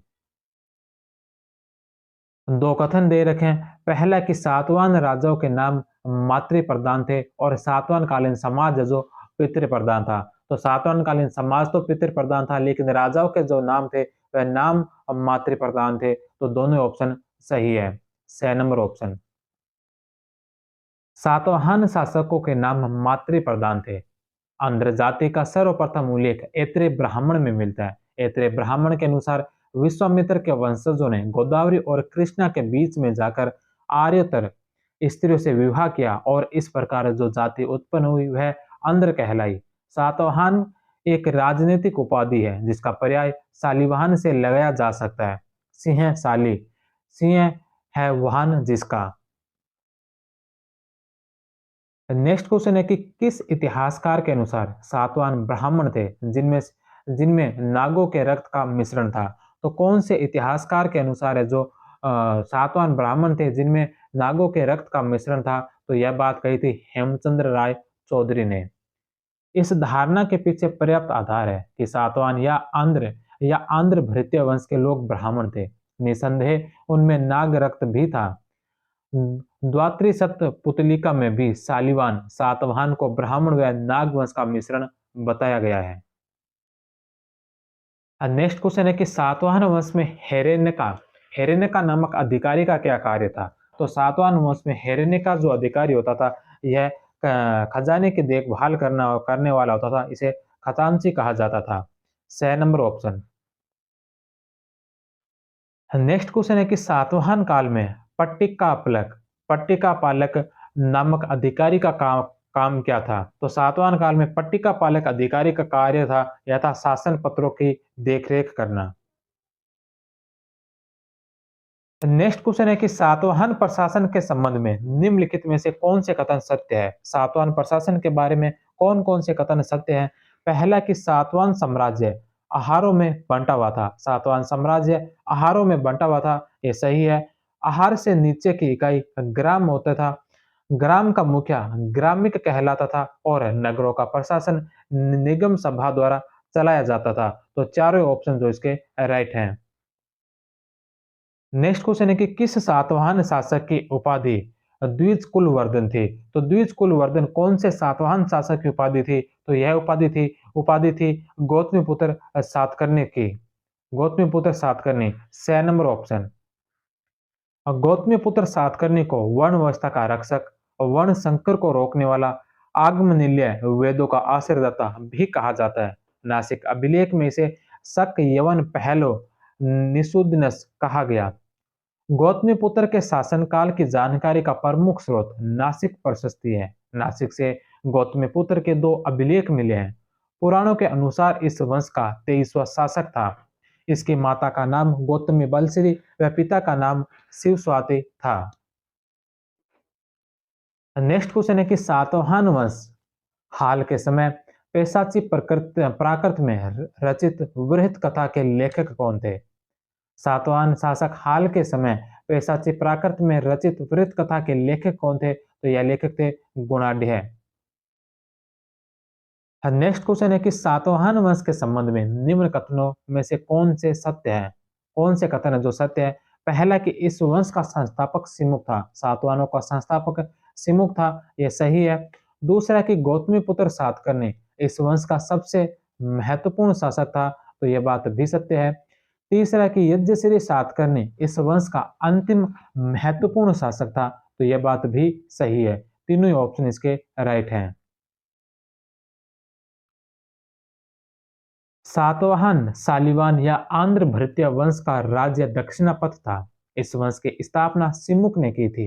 पुराणों के अनुसार सिमुक ने अंतिम कर्ण वंश सुशर्मन या सुशर्मा का अंत किया था। नेक्स्ट क्वेश्चन है कि सातवाहन काल में पोटीन क्या था? सातवाहन काल में पोटीन क्या था? तो पोटीन जो था यह एक प्रकार की मुद्रा थी। मुद्रा को जो पोटीन कहा गया था सातवाहन काल में। तांबा, जिंक, सीसा, टिन मिश्रित एक मुद्रा सातवाहनों ने सर्वप्रथम शीशे की मुद्रा चलाई थी। इंडो ग्रीक शासक स्टेटो द्वितीय ने भी शीशे के सिक्के जारी किए थे। नेक्स्ट क्वेश्चन है कि सातवाहनों के संबंध में निम्नलिखित कथनों पर विचार कीजिए। पहला कथन है कि गांव या जनजातीय क्षेत्रों में प्रशासन का काम गोलमिक संभालते थे। गांव या जनजातीय क्षेत्रों में प्रशासन का जो काम है यह गोलमिक संभालते थे। और दूसरा यह एक प्रकार का सैनिक प्रशासक था। तो दोनों ही कथन है जो इसके सही है। 6 नंबर ऑप्शन। नेक्स्ट क्वेश्चन है कि सातवाहन काल में कटक और स्कंदवार जैसे शब्दों का इस्तेमाल किसके संबंध में हुआ? सातवाहन काल में कटक और स्कंदवार जैसे शब्दों का जो प्रयोग किसके लिए हुआ था? तो यह हुआ था सेना के लिए। सेना ए नंबर ऑप्शन। अभिलेखों में सैन्य शिविरों के लिए इन शब्दों का उल्लेख अब मिलता है। नेक्स्ट क्वेश्चन है कि सातवाहन काल में हालिक होता था। हालिक क्या था? तो हालिक था ग्राम प्रशासन के अधिकारी को जो हालिक कहा जाता था। नेक्स्ट क्वेश्चन है कि किस सातवाहन शासक ने प्रतिष्ठान या पैठण को अपनी राजधानी बनाया? प्रतिष्ठान को राजधानी बनाने वाले सातवाहन शासक कौन थे? तो यह थे सातकर्णी प्रथम। प्रारंभिक राजधानी धान्यकटक या धरणीकोट अमरावती थी। सतकर्णी प्रथम के समय प्रतिष्ठान या पैठण हो गई। नेक्स्ट क्वेश्चन है कि भारत में भूमिदान का प्राचीनतम अभिलेख के साक्ष्य किस अभिलेख में मिलता है? भारत में भूमिदान का प्राचीनतम अभिलेख के साक्ष्य कौन से अभिलेख में मिलता है? तो यह मिलता है नानाघाट अभिलेख में। सातकर्णी प्रथम की रानी नागानिका ने नानाघाट अभिलेख में सर्वप्रथम सातकर्णी प्रथम के द्वारा ब्राह्मणों व बौद्धों को भूमिदान का उल्लेख किया है। नेक्स्ट क्वेश्चन है कि निम्नलिखित कथनों पर विचार कीजिए। पहला है कि गौतमीपुत्र सातकर्णी ने चतुर्वर्ण व्यवस्था को पुनर्स्थापित किया। गौतमीपुत्र सातकर्णी ने जो चतुर्वर्ण व्यवस्था को पुनर्स्थापित किया था, तो यह सही है। दूसरा कि उसने वर्णों व जातियों के सम्मिश्रण को रोकने का प्रयास किया, तो यह बात भी सत्य है। दोनों ऑप्शन सही है। 6 नंबर ऑप्शन। नेक्स्ट क्वेश्चन है कि किस सातवाहन शासक ने वेणकटक नामक नगर की स्थापना की थी? वेणकटक नामक नगर किसने स्थापना की थी? तो यह स्थापित किया था गौतमीपुत्र सातकर्णी के द्वारा। गौतमीपुत्र ने शक विजय के उपलक्ष्य में वेणकटक या वेणाकटक नगर जो नासिक महाराष्ट्र में स्थापित किया और वेणकटक स्वामी की उपाधि धारण की। इसके अलावा राजसिर की इसकी एक उपाधि थी जो सिक्कों पर उत्कीर्ण मिलती है।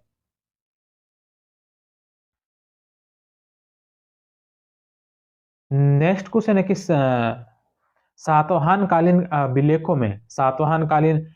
में निवर्तन शब्द का इस्तेमाल हुआ। निवर्तन शब्द का इस्तेमाल किसके लिए हुआ? तो यह एक भूमि माप की इकाई थी। 2 नंबर ऑप्शन। नेक्स्ट क्वेश्चन है कि किस सातवाहन शासक को क्षत्रियों के दर्प का मर्दन करने वाला कहा गया? क्षत्रियों के दर्प का मर्दन करने वाला किसे कहा गया? गौतमीपुत्र सातकर्णी को।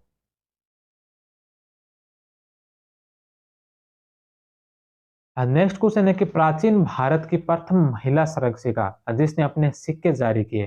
प्राचीन भारत की प्रथम महिला संरक्षिका जिसने अपने नाम के जिसने अपने सिक्के जारी किए थे, वह कौन थी? तो वह थी नागानिका। नागानिका सातकर्णी प्रथम की रानी नागानिका ने अपने दो पुत्रों वेदश्री व शक्तिश्री की संरक्षिका के रूप में शासन किया था। यह जो नागानिका थी, यह अंग देश की राजकुमारी थी। अंग देश की राजकुमारी थी नागानिका। जो जुन्नर महाराष्ट्र से एक रजत मुद्रा पर इसका नाम का उल्लेख मिलता है। महाराष्ट्र के जुन्नर में एक रजत मुद्रा प्राप्त हुई है जहां से इसका नाम प्राप्त होता है। नेक्स्ट क्वेश्चन है कि सातवाहन शासक हाल के समय संस्कृत व्याकरण ग्रंथ कातंत्र की रचना करने वाले विद्वान कौन थे? हाल के समय कातंत्र की रचना किसने की थी? तो यह की थी सर्ववर्मन ने।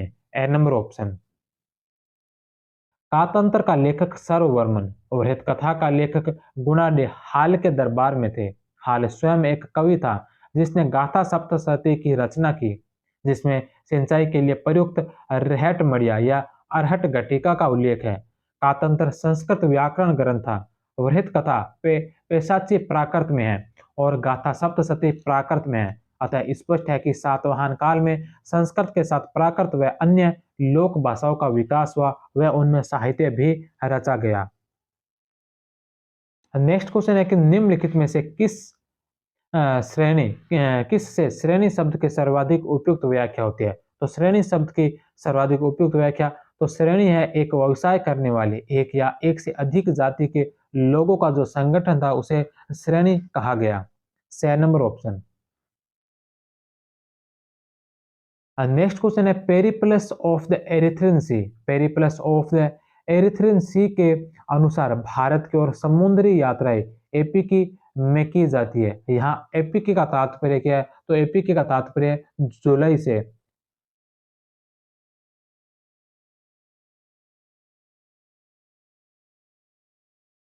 जुलाई। B number option. Periplus of Erythraean sea एक अज्ञात यूनानी नाविक द्वारा लिखी गई रचना है। पेरिप्लस एक यूनानी शब्द है जिसका अर्थ है समुद्री यात्रा, जबकि एरिथ्रिन या एरिथ्रिन यूनानी भाषा में लाल सागर को कहते हैं। इस Periplus of the Erythraean sea के अंदर भारत के 24 बंदरगाहों का उल्लेख है। लाल सागर, हिंद महासागर, फारस की खाड़ी के साथ व्यापार का वर्णन भी इस ग्रंथ में मिलता है। नेक्स्ट क्वेश्चन है कि निम्नलिखित में से कौन सी एक ईसा की आरंभिक शताब्दियों में भारत से पश्चिम में होने वाली निर्यात की वस्तु नहीं थी। ईसा की आरंभिक शताब्दियों में भारत से पश्चिम में होने वाली निर्यात की वस्तु इनमें से कौन सी नहीं थी? तो यह चांदी, रेशम, मोती और अदरक, यह जो पश्चिम के साथ निर्यात होते थे, चांदी का निर्यात नहीं होता था। चांदी, सोना, शीशा जैसी वस्तुएं पश्चिम से आयात की जाती थी, जबकि मसाले, सूती वस्त्र, सोरा, नील आदि निर्यात किए जाते थे। नेक्स्ट क्वेश्चन है कि भारत के साथ व्यापार रोम के लिए अपूर्णीय क्षति है। भारत के साथ व्यापार रोम के लिए अपूर्णीय क्षति है, यह कथन किसका है? तो यह कथन है प्लिनी का, ए नंबर ऑप्शन। प्लिनी ने अपनी पुस्तक नेचुरल हिस्टोरिका में इस बात का उल्लेख किया है कि भारत से विलासिता की सामग्री खरीदने में उसके देश से लगभग 55 करोड़ सेस्टर्स स्वर्ण प्रतिवर्ष चला जाता है, इसलिए उसने उक्त कथन कहा था। नेक्स्ट क्वेश्चन है कि कनिष्ककालीन व्यापार की जानकारी, कनिष्ककालीन व्यापार की जानकारी किस पुस्तक से मिलती है? तो कनिष्ककालीन व्यापार की जो जानकारी मिलती है, यह मिलती है अवदान शतक से, द नंबर ऑप्शन। अवदान शतक से न केवल बौद्ध धर्म की जानकारी मिलती है, अपितु कनिष्ककालीन व्यापार की जानकारी भी प्राप्त होती है। नेक्स्ट क्वेश्चन है कि उत्तर मौर्य काल में श्रेणी संगठन पर नियंत्रण रखने वाला अधिकारी होता है। उत्तर मौर्य काल में श्रेणी संगठन पर नियंत्रण रखने वाला अधिकारी होता है तो भांडागारिक, ए नंबर ऑप्शन। भांडागारिक का उल्लेख श्रेणी संगठन पर नियंत्रण करने वाले अधिकारी या खजांची या राजस्व विभाग के मुखिया के रूप में मिलता है। अक्षय निवेश श्रेणियों में किया जाने वाला स्थायी निवेश, उपवणिक, नमक व्यवसायी, औद्योगिक यंत्रिक जो जल घड़ी बनाने वाला अभियंता होता था। नेक्स्ट क्वेश्चन है कि दो कथन दे रखे हैं, इन कथनों में से बताना कि कौन सा सही है और कौन सा गलत है। पहला कि उत्तर मौर्य काल में कलयुग के रूप में एक सामाजिक संकट का विवरण मिलता है। उत्तर मौर्य काल में कलयुग के रूप में एक सामाजिक संकट का विवरण मिलता है। दूसरा कि इस काल में वैश्य एवं शूद्रों के द्वारा उच्च वर्णों के विरुद्ध प्रतिक्रिया देखने को मिलती है। तो ए और आर कथन और कारण दोनों सही है, 6 नंबर ऑप्शन। उत्तर मौर्य काल में सामाजिक तनाव को पुराणों में कलयुग कहा गया। यह तनाव वेश्यों व शूद्रों द्वारा विरोध की भावना से उत्पन्न हुआ। नेक्स्ट क्वेश्चन है कि वासुदत्ता नामक गद्य काव्य के रचयिता कौन है? वासुदत्ता नामक गद्य काव्य किसके द्वारा लिखा गया? तो सुबंधु के द्वारा, बे नंबर ऑप्शन। सुबंधु का काल लगभग 6ठी शताब्दी ईस्वी का है। इसमें राजा चिंतामणि के बेटे कर्दम केतु और वासुदत्ता की प्रेम कहानी का वर्णन है। नेक्स्ट क्वेश्चन है क्रिश्चियन टेपोग्राफी में कल्याण या कल्याण का व्यापारिक केंद्र के रूप में उल्लेख हुआ है। क्रिश्चियन टेपोग्राफी में कल्याण या कल्याण का व्यापारिक केंद्र के रूप में उल्लेख हुआ है। यह किसकी रचना है? तो यह रचना है कोस्मस की। नेक्स्ट क्वेश्चन है कि पंचली के संदर्भ में निम्नलिखित में से कौन सा कथन सत्य है? पंचली के बारे में कौन कौन से कथन सत्य है? पहला कि पंचली ने अष्टाध्यायी पर टीका लिखी जो महाभाष्य के नाम से जानी जाती है। तो पंचली ने अष्टाध्यायी पर टीका लिखी थी जो महाभाष्य के नाम से जानी जाती है, तो यह सही है। दूसरा कि पंचली पुष्यमित्र शुंग के एक अश्वमेध यज्ञ का पुरोहित था, यह बात भी सत्य है। तीसरा कि पंजलि ने ऐसे लोगों को शिष्ट कहा जो बिना प्रयास के ही संस्कृत बोल लेते हैं, तो तीनों ही ऑप्शन इसके राइट होंगे, 6 नंबर ऑप्शन। नेक्स्ट क्वेश्चन है कि Periplus of the Erythraean sea के अनुसार निम्न में से कौन से बंदरगाह उपमहाद्वीप के पश्चिमी तट पर थे? तो पश्चिमी तट वाले बंदरगाह कौन कौन से थे Periplus of the Erythraean sea के आधार पर? तो इसमें आते हैं बारबेरिकम, बेबेरीगाजा और मोजिरिस। ये तीनों जो पश्चिमी तट के बंदरगाह थे। वहीं पोर्डू का जो पूर्वी तट का बंदरगाह है। बारबेरिकम बारबेरिकम जो सिंधु नदी के मुहाने पर है। बेबेरीगाजा जो भड़ोच गुजरात का ही एक नाम है। मुजिरिस जो मालाबार तट केरल पर है। पोर्डू का जो अरिकामेडू का नाम है जो पुडुचेरी में है। नेक्स्ट क्वेश्चन है कि उत्तर मौर्य काल में चंद्रकेतु गढ़ के बारे में निम्नलिखित कथनों पर विचार कीजिए। उत्तर मौर्य काल में चंद्रकेतु गढ़ के बारे में निम्नलिखित कथनों पर विचार कीजिए। पहला कि यह विद्याधारी नदी के द्वारा गंगा नदी से जुड़ा हुआ था। यह विद्याधारी नदी के द्वारा गंगा नदी से जुड़ा हुआ था, तो यह सही है। दूसरा कि उत्तर मौर्य काल में यह टेराकोटा की वस्तुओं के उत्पादन का महत्वपूर्ण केंद्र था। तो दोनों ऑप्शन इसके राइट होंगे। D number option. Next question है कि निम्नलिखित में से इंडो ग्रीक शासकों के काल में प्रचलित नहीं था। इंडो ग्रीक शासकों के काल में प्रचलित क्या नहीं था? तो पहला सुदूर व्यापार इंडो ग्रीक शासकों के समय प्रचलित था। इसके अलावा कला व शिल्प भी प्रचलित थे, स्वर्ण मुद्राएं भी प्रचलित थी। और विस्तृत भू अनुदान का कोई विस्तृत उल्लेख इंडो ग्रीक शासकों के समय नहीं मिलता है। भू अनुदान का पहला साक्ष्य सातवाहन काल में मिलता है। विस्तृत स्तर पर भू अनुदान गुप्त काल और गुप्तोत्तर काल में दिया गया है। नेक्स्ट क्वेश्चन है कि हिंद महासागर की मानसूनी हवाओं का पता लगाने वाला व्यक्ति जिसके कारण भारत का पश्चिमी जगत से व्यापार बढ़ा। तो हिंद महासागर का पता लगाने वाला व्यापारी कौन था जिसके कारण जो भारत का पश्चिमी जगत से व्यापार बढ़ा था, तो वह व्यक्ति था Hippalus. D number option. Next question है कि निम्न में से किनका Periplus of the Erythraean sea में दक्षिणापथ के दो अंतरराज्य बाजारों के रूप में उल्लेख हुआ है। निम्न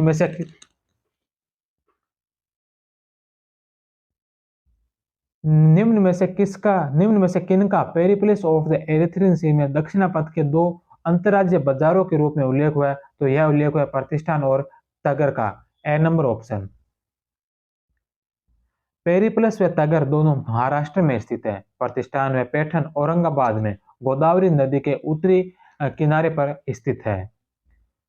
नेक्स्ट क्वेश्चन है कि जो सूती कपड़ा भारतीय पहनते हैं वह अन्यत्र उपलब्ध किसी भी सूती कपड़े से अधिक चटक श्वेत रंग का होता है। यह किसका मत है? तो यह मत है न्याकर्स का। ए नंबर ऑप्शन। अर्थशास्त्र पर लिखी गई टीका प्रतिपदा पंचिका के लेखक कौन है? अर्थशास्त्र पर लिखी गई टीका प्रतिपदा पंचिका के लेखक कौन है? तो यह लेखक है भट्ट स्वामी। बे नंबर ऑप्शन। नेक्स्ट क्वेश्चन है प्राचीन भारतीय सामाजिक संरचना में अनिर्वसित शब्द का संबंध किससे है? प्राचीन भारतीय सामाजिक संरचना में अनिर्वसित शब्द का संबंध किससे है? तो यह संबंध है शूद्रों से। The number option. Next question है कि उत्तर मौर्य काल में निम्नलिखित में से कौन सी वस्तुएं भारत द्वारा रोम को निर्यात को जाती थी? तो भारत के द्वारा रोम को निर्यात क्या क्या जाता था? तो रेशमी वस्त्र, मसाले और लोहा यह निर्यात किए जाते थे। वहीं शीशा, चांदी, सोना ये सारी चीजें जो रोम से आयात की जाती थी। तो रेशमी वस्त्र, मसाले और लोहा है जो निर्यात किया जाता था। 1 2 3 6 नंबर ऑप्शन। नेक्स्ट क्वेश्चन है कि निम्नलिखित में से कौन कौन से प्राचीन बंदरगाह वर्तमान पाकिस्तान में स्थित है? कौन कौन से प्राचीन बंदरगाह जो वर्तमान पाकिस्तान के अंदर है? तो पाकिस्तान में जो बंदरगाह वो है पटाला बंदरगाह और बारबेरिकम जो सिंधु नदी के किनारे स्थित है। सोपात्मा तमिलनाडु के महाबलीपुरम में और बेरीगाजा गुजरात के भड़ोच को कहते हैं। तो पटाला और बारबेरिकम जो सिंधु नदी के मुहाने पर है जो वर्तमान पाकिस्तान में है। 1 और 3 6 नंबर ऑप्शन। नेक्स्ट क्वेश्चन है कि किस पुराण में विधान था कि यवन जातियां यदि विष्णु की पूजा करे तो वे पवित्र हो जाती है? तो कौन से पुराण में विधान था कि यवन जातियां यदि विष्णु की पूजा करें तो वे पवित्र हो जाती है, तो इसका उल्लेख मिलता है भागवत पुराण में। बे नंबर ऑप्शन, भागवत पुराण में किरात, हुण, आंध्र, यवन जैसी कई जातियों का कई जातियों के लिए कहा गया है कि यदि वे विष्णु का पूजन करें तो पवित्र हो सकते हैं। नेक्स्ट क्वेश्चन है कि किस रोमन सम्राट ने भारत जाने वाले एक जहाज की ओर देखकर कहा था कि यदि मैं युवा होता तो अभी इस पर कूद कर बैठ जाता। तो यह बात कहा था, तो कही थी ट्राजान ने, रोमन शासक ट्राजान, जो 98 से 117 ईस्वी तक शासन किया था। नेक्स्ट क्वेश्चन है कि निम्नलिखित में से कौन से कथन सही है, कौन कौन से कथन सत्य है। तो पहला कथन है कि कुषाणों के अधीन भारत के पहले अंतरराष्ट्रीय साम्राज्य की स्थापना हुई। कुषाणों के अधीन है जो भारत के पहले अंतरराष्ट्रीय साम्राज्य की स्थापना हुई थी, यह सही है। दूसरा कि इस समय चीनी रेशम व्यापार का स्थल मार्ग पर उत्तरी पश्चिमी भारत से जुड़ गया। इस समय चीनी रेशम व्यापार का स्थल मार्ग जो उत्तरी पश्चिमी भारत से जुड़ गया, यह भी सत्य है। तीसरा कि कुषाण शासक कनिष्क ने एक दूत मंडल रोमन सम्राट के दरबार में भेजा था। तो तीनों ही ऑप्शन इसका राइट है हुआ। नेक्स्ट क्वेश्चन है कि निम्नलिखित में से कौन सा कथन सही है, कौन कौन सा कथन है जो सत्य है। पहला कि स्वर्ण सिक्कों का प्रारंभ, स्वर्ण सिक्कों का प्रारंभ विम कार्डफिसिस के काल में हुआ था। तो स्वर्ण सिक्कों का प्रारंभ जो विम कार्डफिसिस के काल में हुआ था, यह सही है। दूसरा कि कनिष्क के समय भारी मात्रा में स्वर्ण मुद्राओं का निर्माण होने लगा।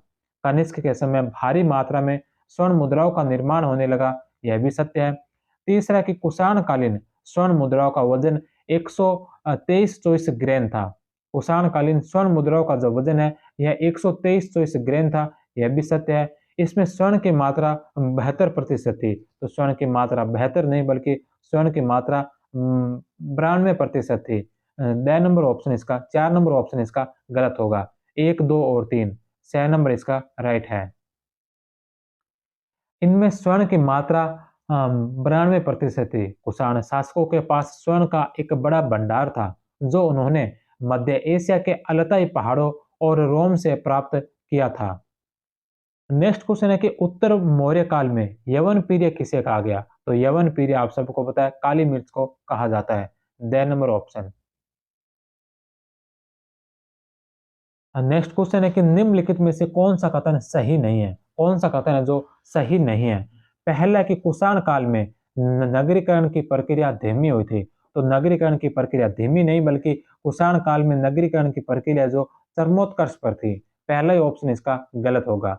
दूसरा कि शोक जो मथुरा के समीप है नामक स्थल की खुदाई से पता चलता है कि कुषाण काल में भवनों के 7 स्तर भी थे। तो यह बात सही है। तीसरा कि कुषाण काल में भवन निर्माण में पक्की ईंटों का इस्तेमाल होता था, यह भी सत्य है। इस समय बाह्य और आंतरिक दोनों व्यापार उन्नति पर थे। तो द नंबर भी इसका सही है। ए नंबर इसका गलत होगा। कुषाण काल में नगरीकरण चरमोत्कर्ष पर था।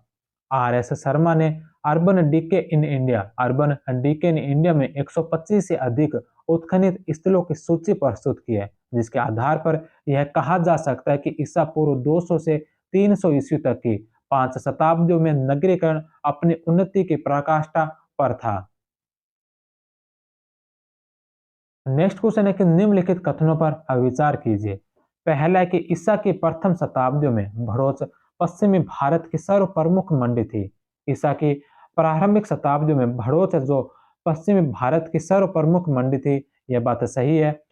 और दूसरा कि स्टेबो इसे विशालतम पण्य नगर कहता है। तो इसे विशालतम पण्य नगर स्टेबो नहीं बल्कि टोलेमी ने कहा था। तो इसलिए 2 नंबर ऑप्शन इसका गलत होगा और 1 नंबर है जो सही है। कथन एक सही, ए नंबर ऑप्शन। नेक्स्ट क्वेश्चन है कि उत्तर मौर्य काल में रोम से आयातित अधिकांश माल किस बंदरगाह के गोदामों में जमा होता था। उत्तर मौर्य काल में रोम से आयातित अधिकांश माल किस बंदरगाहों के गोदामों में जमा होता था जहां से भारत के अन्य भागों में पहुंचाया जाता था। तो अरिका मेडू, बे नंबर ऑप्शन। अरिका मेडू जिसे पेरिप्लस में पोडुका कहा गया, यही यहीं पर अधिकांश रोमन सम्मान आता है। यहाँ से खुदाई में एक विशाल रोमन बस्ती के साक्ष्य प्राप्त हुए हैं। नेक्स्ट क्वेश्चन है कि सौराष्ट्र और मालवा पर अधिकार को लेकर शकों और सातवाहनों के बीच चले लंबे संघर्ष का प्रमुख कारण क्या था? सौराष्ट्र और मालवा पर अधिकार को लेकर शकों और सातवाहनों के बीच चले लंबे संघर्ष का प्रमुख कारण क्या था? तो यह था व्यापार पर नियंत्रण। भड़ोच भड़ोच पश्चिमी भारत की सबसे प्रमुख मंडी थी। भड़ोच के नीचे सोपारा स्थित था, जो कल्याण नगर का पतन था। यहाँ से श्रावस्ती को सीधा मार्ग जाता था। भड़ोच तथा सोपारा के बीच व्यापार के लिए होड़ लगी रहती थी। पेरिप्लस से पता चलता है कि भड़ोच जाने वाले रोमन जहाजों को सातवाहन सैनिक बलात् कल्याण तथा सोपारा ले जाते थे, जिससे शकों को उनसे लाभ न मिल सका। अतः यह कहा जा सकता है कि सौराष्ट्र तथा मालवा पर अधिकार को लेकर शकों तथा सातवाहनों में दीर्घकालीन संघर्ष हुआ और उसका प्रमुख कारण इस क्षेत्र में समृद्ध व्यापार पर नियंत्रण स्थापित करना ही था। नेक्स्ट क्वेश्चन है कि निम्नलिखित कथनों पर विचार कीजिए। यहाँ पर 3 कथन दे रखे हैं। पहला कथन है कि लेखों में अमरावती का प्राचीन नाम धान्य कटक मिलता है। धान्य कटक या धरनी कटक भी मिलता है, तो 1 नंबर ऑप्शन सही है। दूसरा कि मौर्य शासक अशोक ने यहाँ एक स्तूप का निर्माण करवाया था, तो अमरावती में मौर्य शासक अशोक का एक स्तूप मिलता है, यह बात भी सत्य है। तीसरा कि कुमार स्वामी अमरावती की शिल्प कला को भारतीय कला का अत्यंत विलासी एवं अति सुकुमार पुष्प मानते हैं। कुमार स्वामी अमरावती की शिल्प कला को भारतीय कला का अत्यंत विलासी एवं अति सुकुमार पुष्प मानते हैं, यह बात भी सत्य है। तो तीनों ही ऑप्शन इसके राइट होंगे। D number option. Coomaraswamy की पुस्तक history of Indian and Indonesian art में ऐसा लिखा गया है। नेक्स्ट क्वेश्चन है कि निम्न में से कौन से कथन सत्य है? निम्न में से कौन से कथन है जो सही है? पहला कि धर्मराज्य का स्तूप तक्षशिला में स्थित है। दूसरा, इसका निर्माण अशोक के काल में हुआ। और तीसरा, कनिष्क के समय इसका आकार वर्धन किया गया। कनिष्क के समय इसका आकार वर्धन किया गया। 6 नंबर ऑप्शन। तीनों ऑप्शन इसके राइट है। नेक्स्ट क्वेश्चन है कि किसी भी परिस्थिति में पत्नी को बेचा नहीं जा सकता या उसका परित्याग नहीं किया जा सकता। पत्नी को चल संपत्ति के रूप में स्वीकार नहीं किया जा सकता, क्योंकि जोड़ियां सुरक्षा से बनती है। यह किस स्मृति में लिखा गया? तो यह मनु स्मृति में लिखा गया है। ए नंबर ऑप्शन। नेक्स्ट क्वेश्चन है कि मनुस्मृति के अनुसार निम्न में से कौन से कथन सत्य हैं? अब मनुस्मृति के अनुसार कौन कौन से कथन सही है? पहला कि इसमें विधवाओं के मुंडन का प्रावधान किया गया है। विधवा या परित्यक्ता स्त्री यदि पुनः विवाह करती है तो वह पुनर्भू कहलाएगी। विधवा के दूसरे विवाह से उत्पन्न संतान पुनर्भव कहलाएगी। पति 8 स्थितियों में पत्नी का त्याग कर सकता है। तो इन सभी बातों का उल्लेख है जो मनुस्मृति के अंदर मिलता है। तो चारों ही ऑप्शन सही है। D number option.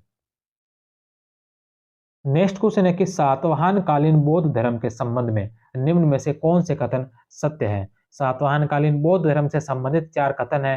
पहला कि इस समय बौद्ध संघ के अंतर्गत कई संप्रदाय हो गए थे। सातवाहन काल के समय तक आते आते बौद्ध धर्म के अंदर कई संप्रदाय हो गए थे, तो यह सही है। दूसरा कि इसमें बधाइनीय संप्रदाय को प्रमुख स्थान नासिक और कन्हेरी थे। तीसरा कि धर्मोत्तरीय संप्रदाय का प्रमुख स्थान सोपारा था और महासंघिक कार्य और उसके आसपास निवास करते थे। तो चारों ऑप्शन इसके राइट है। D number option. इन संप्रदायों के बीच आपसी कलह अथवा विद्वेष की भावना नहीं थी और कभी-कभी एक ही विहार में कई संप्रदाय के भिक्षु निवास करते थे। नेक्स्ट क्वेश्चन है कि सातवाहन काल के संबंध में निम्नलिखित कथनों पर विचार कीजिए। सातवाहन कालीन कथन है। पहला कि इस काल में प्रत्येक व्यवसायिक संघ की अलग अलग श्रेणी होती थी, जिसका प्रधान श्रेष्ठन कहलाता था, तो यह सही है। दूसरा कि श्रेणी के कार्यकाल को निगम सभा कहते हैं, यह भी सत्य है। तीसरा कि श्रेणियों के अपने व्यापारिक नियम होते थे, जिन्हें श्रेणी धर्म कहा जाता था, यह भी सत्य है। चौथा कि श्रेणियां बैंकों की तरह धन जमा करने और ब्याज पर धन भी देती थी। तो चारों ही ऑप्शन इसके राइट होंगे। D number option. इसके अलावा श्रेणियों को राज्य द्वारा मान्यता प्राप्त होती थी। इनके अपने सिक्के तथा मुहरे भी होती थी और यह अपने नाम से दान दे सकती थी। नेक्स्ट क्वेश्चन है कि कौन से कथन सत्य है। पहला है कि मिलिंद पन्नों में 75 प्रकार के व्यवसायों का उल्लेख मिलता है। तो मिलिंद पन्नों में 75 प्रकार के व्यवसायों का उल्लेख मिलता है। इसमें लगभग 60 प्रकार के व्यवसाय विभिन्न कला कौशलों से संबंधित है। तीसरा कि महावस्तु में राजगृह के पास निवास करने वाले 36 प्रकार के शिल्पियों का उल्लेख है। तो तीनों ही ऑप्शन इसके राइट होंगे। मिलिंद पन्नों में 75 प्रकार के व्यवसायों का उल्लेख हुआ है, जिनमें लगभग 60 प्रकार के व्यवसाय विभिन्न कला कौशलों से संबंधित है। महावस्तु में राजगृह के पास निवास करने वाले 36 प्रकार के शिल्पियों का उल्लेख है। दीघ निकाय में 24 प्रकार के व्यवसायों का उल्लेख मिलता है। नेक्स्ट क्वेश्चन है कि पहली पत्नी को त्याग कर दूसरा विवाह करने के बाद भी पहली पत्नी की देखभाल करना पति का कर्तव्य होता है। इसके अभाव में वह पाप का भागीदार होगा। कथन कौन सी स्मृति में है? तो यह याज्ञवल्क्य की स्मृति में। 6 नंबर ऑप्शन। नेक्स्ट क्वेश्चन है कि उत्तर मौर्य काल के संबंध में निम्नलिखित कथनों पर विचार कीजिए। उत्तर मौर्य काल से संबंधित दो कथन है। पहला कि उरेरू या अरिकामेडु दक्षिणी भारत में सूती वस्त्रों का प्रमुख केंद्र था। उरेरू और अरिकामेडु जो दक्षिणी भारत में सूती वस्त्रों का प्रमुख केंद्र थे, ये सही है। दूसरा प्रतिष्ठान तथा तगर मोटे वस्त्रों के उत्पादन के लिए प्रसिद्ध थे, तो यह बात भी सही है। तो दोनों ऑप्शन सही। 6 नंबर ऑप्शन। इसके अलावा मथुरा सटका या साटक नामक वस्त्र के निर्माण के लिए प्रसिद्ध था। अगरू एक प्रकार की मलमल थी जो उरेरू में मिलती थी। बंगाल की अत्यंत महीन सूती वस्त्र एक प्रकार की मलमल मसलिन कहा जाता है। नेक्स्ट क्वेश्चन नेक्स्ट क्वेश्चन है कि निम्न में से किसके अनुसार किसी शिल्पी की आंख व हाथ को क्षति पहुंचाने वाले को मृत्यु दंड दिया जाता था? तो स्टेबो के अनुसार। नेक्स्ट क्वेश्चन है कि निम्न में से किस स्थान से बौद्ध संघ परिसर में मदिरा निर्माण केंद्र के अवशेष मिले? कौन से स्थान से बौद्ध संघ परिसर में मदिरा निर्माण केंद्र के अवशेष मिले? तो पुष्कलावती से। 6 नंबर ऑप्शन। पाकिस्तान के खैबर पख्तूनवा प्रांत के शेखान ढेरी प्राचीन पुष्कलावती से मिले हैं। नेक्स्ट क्वेश्चन है कि निम्नलिखित में से किस वंश के शासकों को पुराणों में शुंग भृत्य कहा जाता है? कौन से वंश के शासकों को जो पुराणों में शुंग भृत्य कहा गया? कण्व वंश के शासकों को। नेक्स्ट क्वेश्चन है कि निम्नलिखित में से कौन सी पुस्तक शुंग वंश का स्रोत नहीं है? कौन सी पुस्तक है जो शुंग वंश का स्रोत नहीं है? तो मालविका का अग्निमित्र, दिव्यावदान और थेरावली, इन तीनों में शुंग वंश के बारे में जानकारी मिलती है। विशुद्धिमग्ग जो शुंग वंश से संबंधित नहीं है। जैन लेखक तुंगभद्र की थेरावली, कालिदास की मालविका का अग्निमित्र, बाणभट्ट की हर्षचरित, दिव्यावदान, गार्गी संहिता, मत्स्य पुराण, ब्रह्मांड पुराण, वायु पुराण आदि शुंग काल की जानकारी के साहित्यिक स्रोत है। नेक्स्ट क्वेश्चन है कि निम्नलिखित में से किस पुस्तक में उल्लेख है कि मौर्यों के सेनापति पुष्यमित्र ने अंतिम मौर्य सम्राट वृहदत्त की हत्या कर दी जब वह अपनी सेना का निरीक्षण कर रहा था? तो यह उल्लेख कौन सी पुस्तक में मिलता है? तो यह मिलता है हर्षचरित में। 2 नंबर ऑप्शन। हर्षचरित के अनुसार इस प्रकार 187 ईसा पूर्व में मौर्य साम्राज्य का अंत हो गया था। नेक्स्ट क्वेश्चन है कि निम्नलिखित में से कालिदास के किस नाटक में पुष्यमित्र और विदर्भ के शासक यज्ञसेना के बीच संघर्ष में शुंगों की विजय की चर्चा है? निम्नलिखित में से कालिदास के किस नाटक में पुष्यमित्र और विदर्भ के शासक यज्ञसेना के बीच संघर्ष में शुंगों की विजय की चर्चा है? तो यह मालविका अग्निमित्र में। 2 नंबर ऑप्शन। अब मालविका अग्निमित्र के अनुसार पुष्यमित्र और विदर्भ के यज्ञसेना के बीच युद्ध में शुंग विजयी रहे। इसी में अग्निमित्र के विदिशा का गवर्नर होने का जिक्र है। इसमें अग्निमित्र के पुत्र वसुमित्र और यवनों के सेना के बीच सिंधु के किनारे हुए एक युद्ध की भी चर्चा है। अश्वमेध यज्ञ के दौरान यवनों के राजकुमार की सेना को चुनौती दी थी। कालिदास ने लिखा है कि यवनों की हार हुई और अश्वमेध का घोड़ा घर वापस आ गया। नेक्स्ट क्वेश्चन है कि नासिक अभिलेख में गौतमीपुत्र बलश्री की निम्नलिखित में से कौन सी उपाधि अंकित है? नासिक अभिलेख में गौतमी बलश्री की कौन सी उपाधि है? तो राजर्षि वधु। गौतमी बलश्री की उपाधि राजर्षि वधु का उल्लेख है। लेख में उसे महादेवी आर्य का भी कहा गया है, जिसके कहने पर गौतमीपुत्र पुलवामी ने गांव दान दिया था। शासन के 22वें वर्ष में सुदर्शन और सालमिल पद गांव भी दिए जाने का उल्लेख इसी गुफा के लेख में मिलता है। नेक्स्ट क्वेश्चन है कि किस सातवाहन शासक ने नासिक की एक गुहा के रखरखाव के लिए पिशाची पदक गांव दान में दिया? किस सातवाहन शासक ने नासिक की एक गुहा के रखरखाव में पिशाची पदक गांव दान में दिया था? तो वशिष्ठ पुत्र पुलवामी। पुलवामी के शासनकाल के 19वें वर्ष का प्रसिद्ध नासिक गुहा लेख सातवाहनों की उत्पत्ति व गौतमी पुत्र की उपलब्धियों को रेखांकित करता है। इसी अभिलेख में गौतमी बलश्री द्वारा बधावनीय भिक्षु संघ को एक गुफा दान करने का उल्लेख है। पुलवामी ने इसके रखरखाव हेतु पिशाची पदक गांव दान में दिया है। नेक्स्ट क्वेश्चन है कि जोगल थम्बी से नहपान की 13,250 रजत मुद्राएं मिली है। यह स्थान किस राज्य में है? तो यह स्थान है जो महाराष्ट्र में है। जोगल थम्बी की खोज 1906 के अंदर की गई थी। नासिक महाराष्ट्र से जोगल थम्बी के नहपान की 13,250 मुद्राएं मिली है। इनमें से 9,270 मुद्राओं में को गौतमी पुत्र ने पुण्य टंकित करवाया। आदम महाराष्ट्र और पेडा बांकुड़ आंध्र में भी सातवाहनों की टकसालें थी। गौतमी पुत्र की आवक्स प्रकार की रजत मुद्रा बालगढ़ छत्तीसगढ़ से प्राप्त हुई है। जोगलथम्बी मुद्रा भंडार से गौतमी पुत्र के हाथों नहपान की पराजय का प्रमाण मिलता है। नेक्स्ट क्वेश्चन है कि सातवाहन कालीन निम्नलिखित पदाधिकारियों को सुमेलित कीजिए। सातवाहन कालीन पदाधिकारी और उनके पद कौन से थे? तो सबसे पहले नंबर पर आता है रज्जुक। रज्जुक जो है यह राजस्व विभाग का मुख्य होता था। रज्जुक को राजस्व विभाग का मुख्य को रज्जुक कहा गया। दूसरे नंबर पर है कर्मांतिक। कर्मांतिक का कार्य होता था भवन निर्माण का देखरेख करने वाला अधिकारी। तीसरे नंबर पर है पन्यगरक। पन्यगरक जो नगर जल आपूर्ति अधिकारी होता था। और चौथे नंबर पर है भांडागारिक। भांडागारिक जो कोषाध्यक्ष होता था। तो एक में डी राजस्व राजस्व विभाग का मुखिया, दो में सी कार्मातिक भवन निर्माण देखरेख अधिकारी, तीन में बी पन्यगरक नगर जलापूर्ति और चौथे नंबर पर भांडागारिक जो कोषाध्यक्ष। तो द नंबर ऑप्शन इसका राइट होगा। नेक्स्ट क्वेश्चन है कि निम्नलिखित में से वर्ण व्यवस्था का रक्षक किसे कहा गया? वर्ण व्यवस्था का रक्षक किसे कहा गया था? तो वर्ण व्यवस्था का रक्षक आ गया गौतमी पुत्र सातकर्णी को।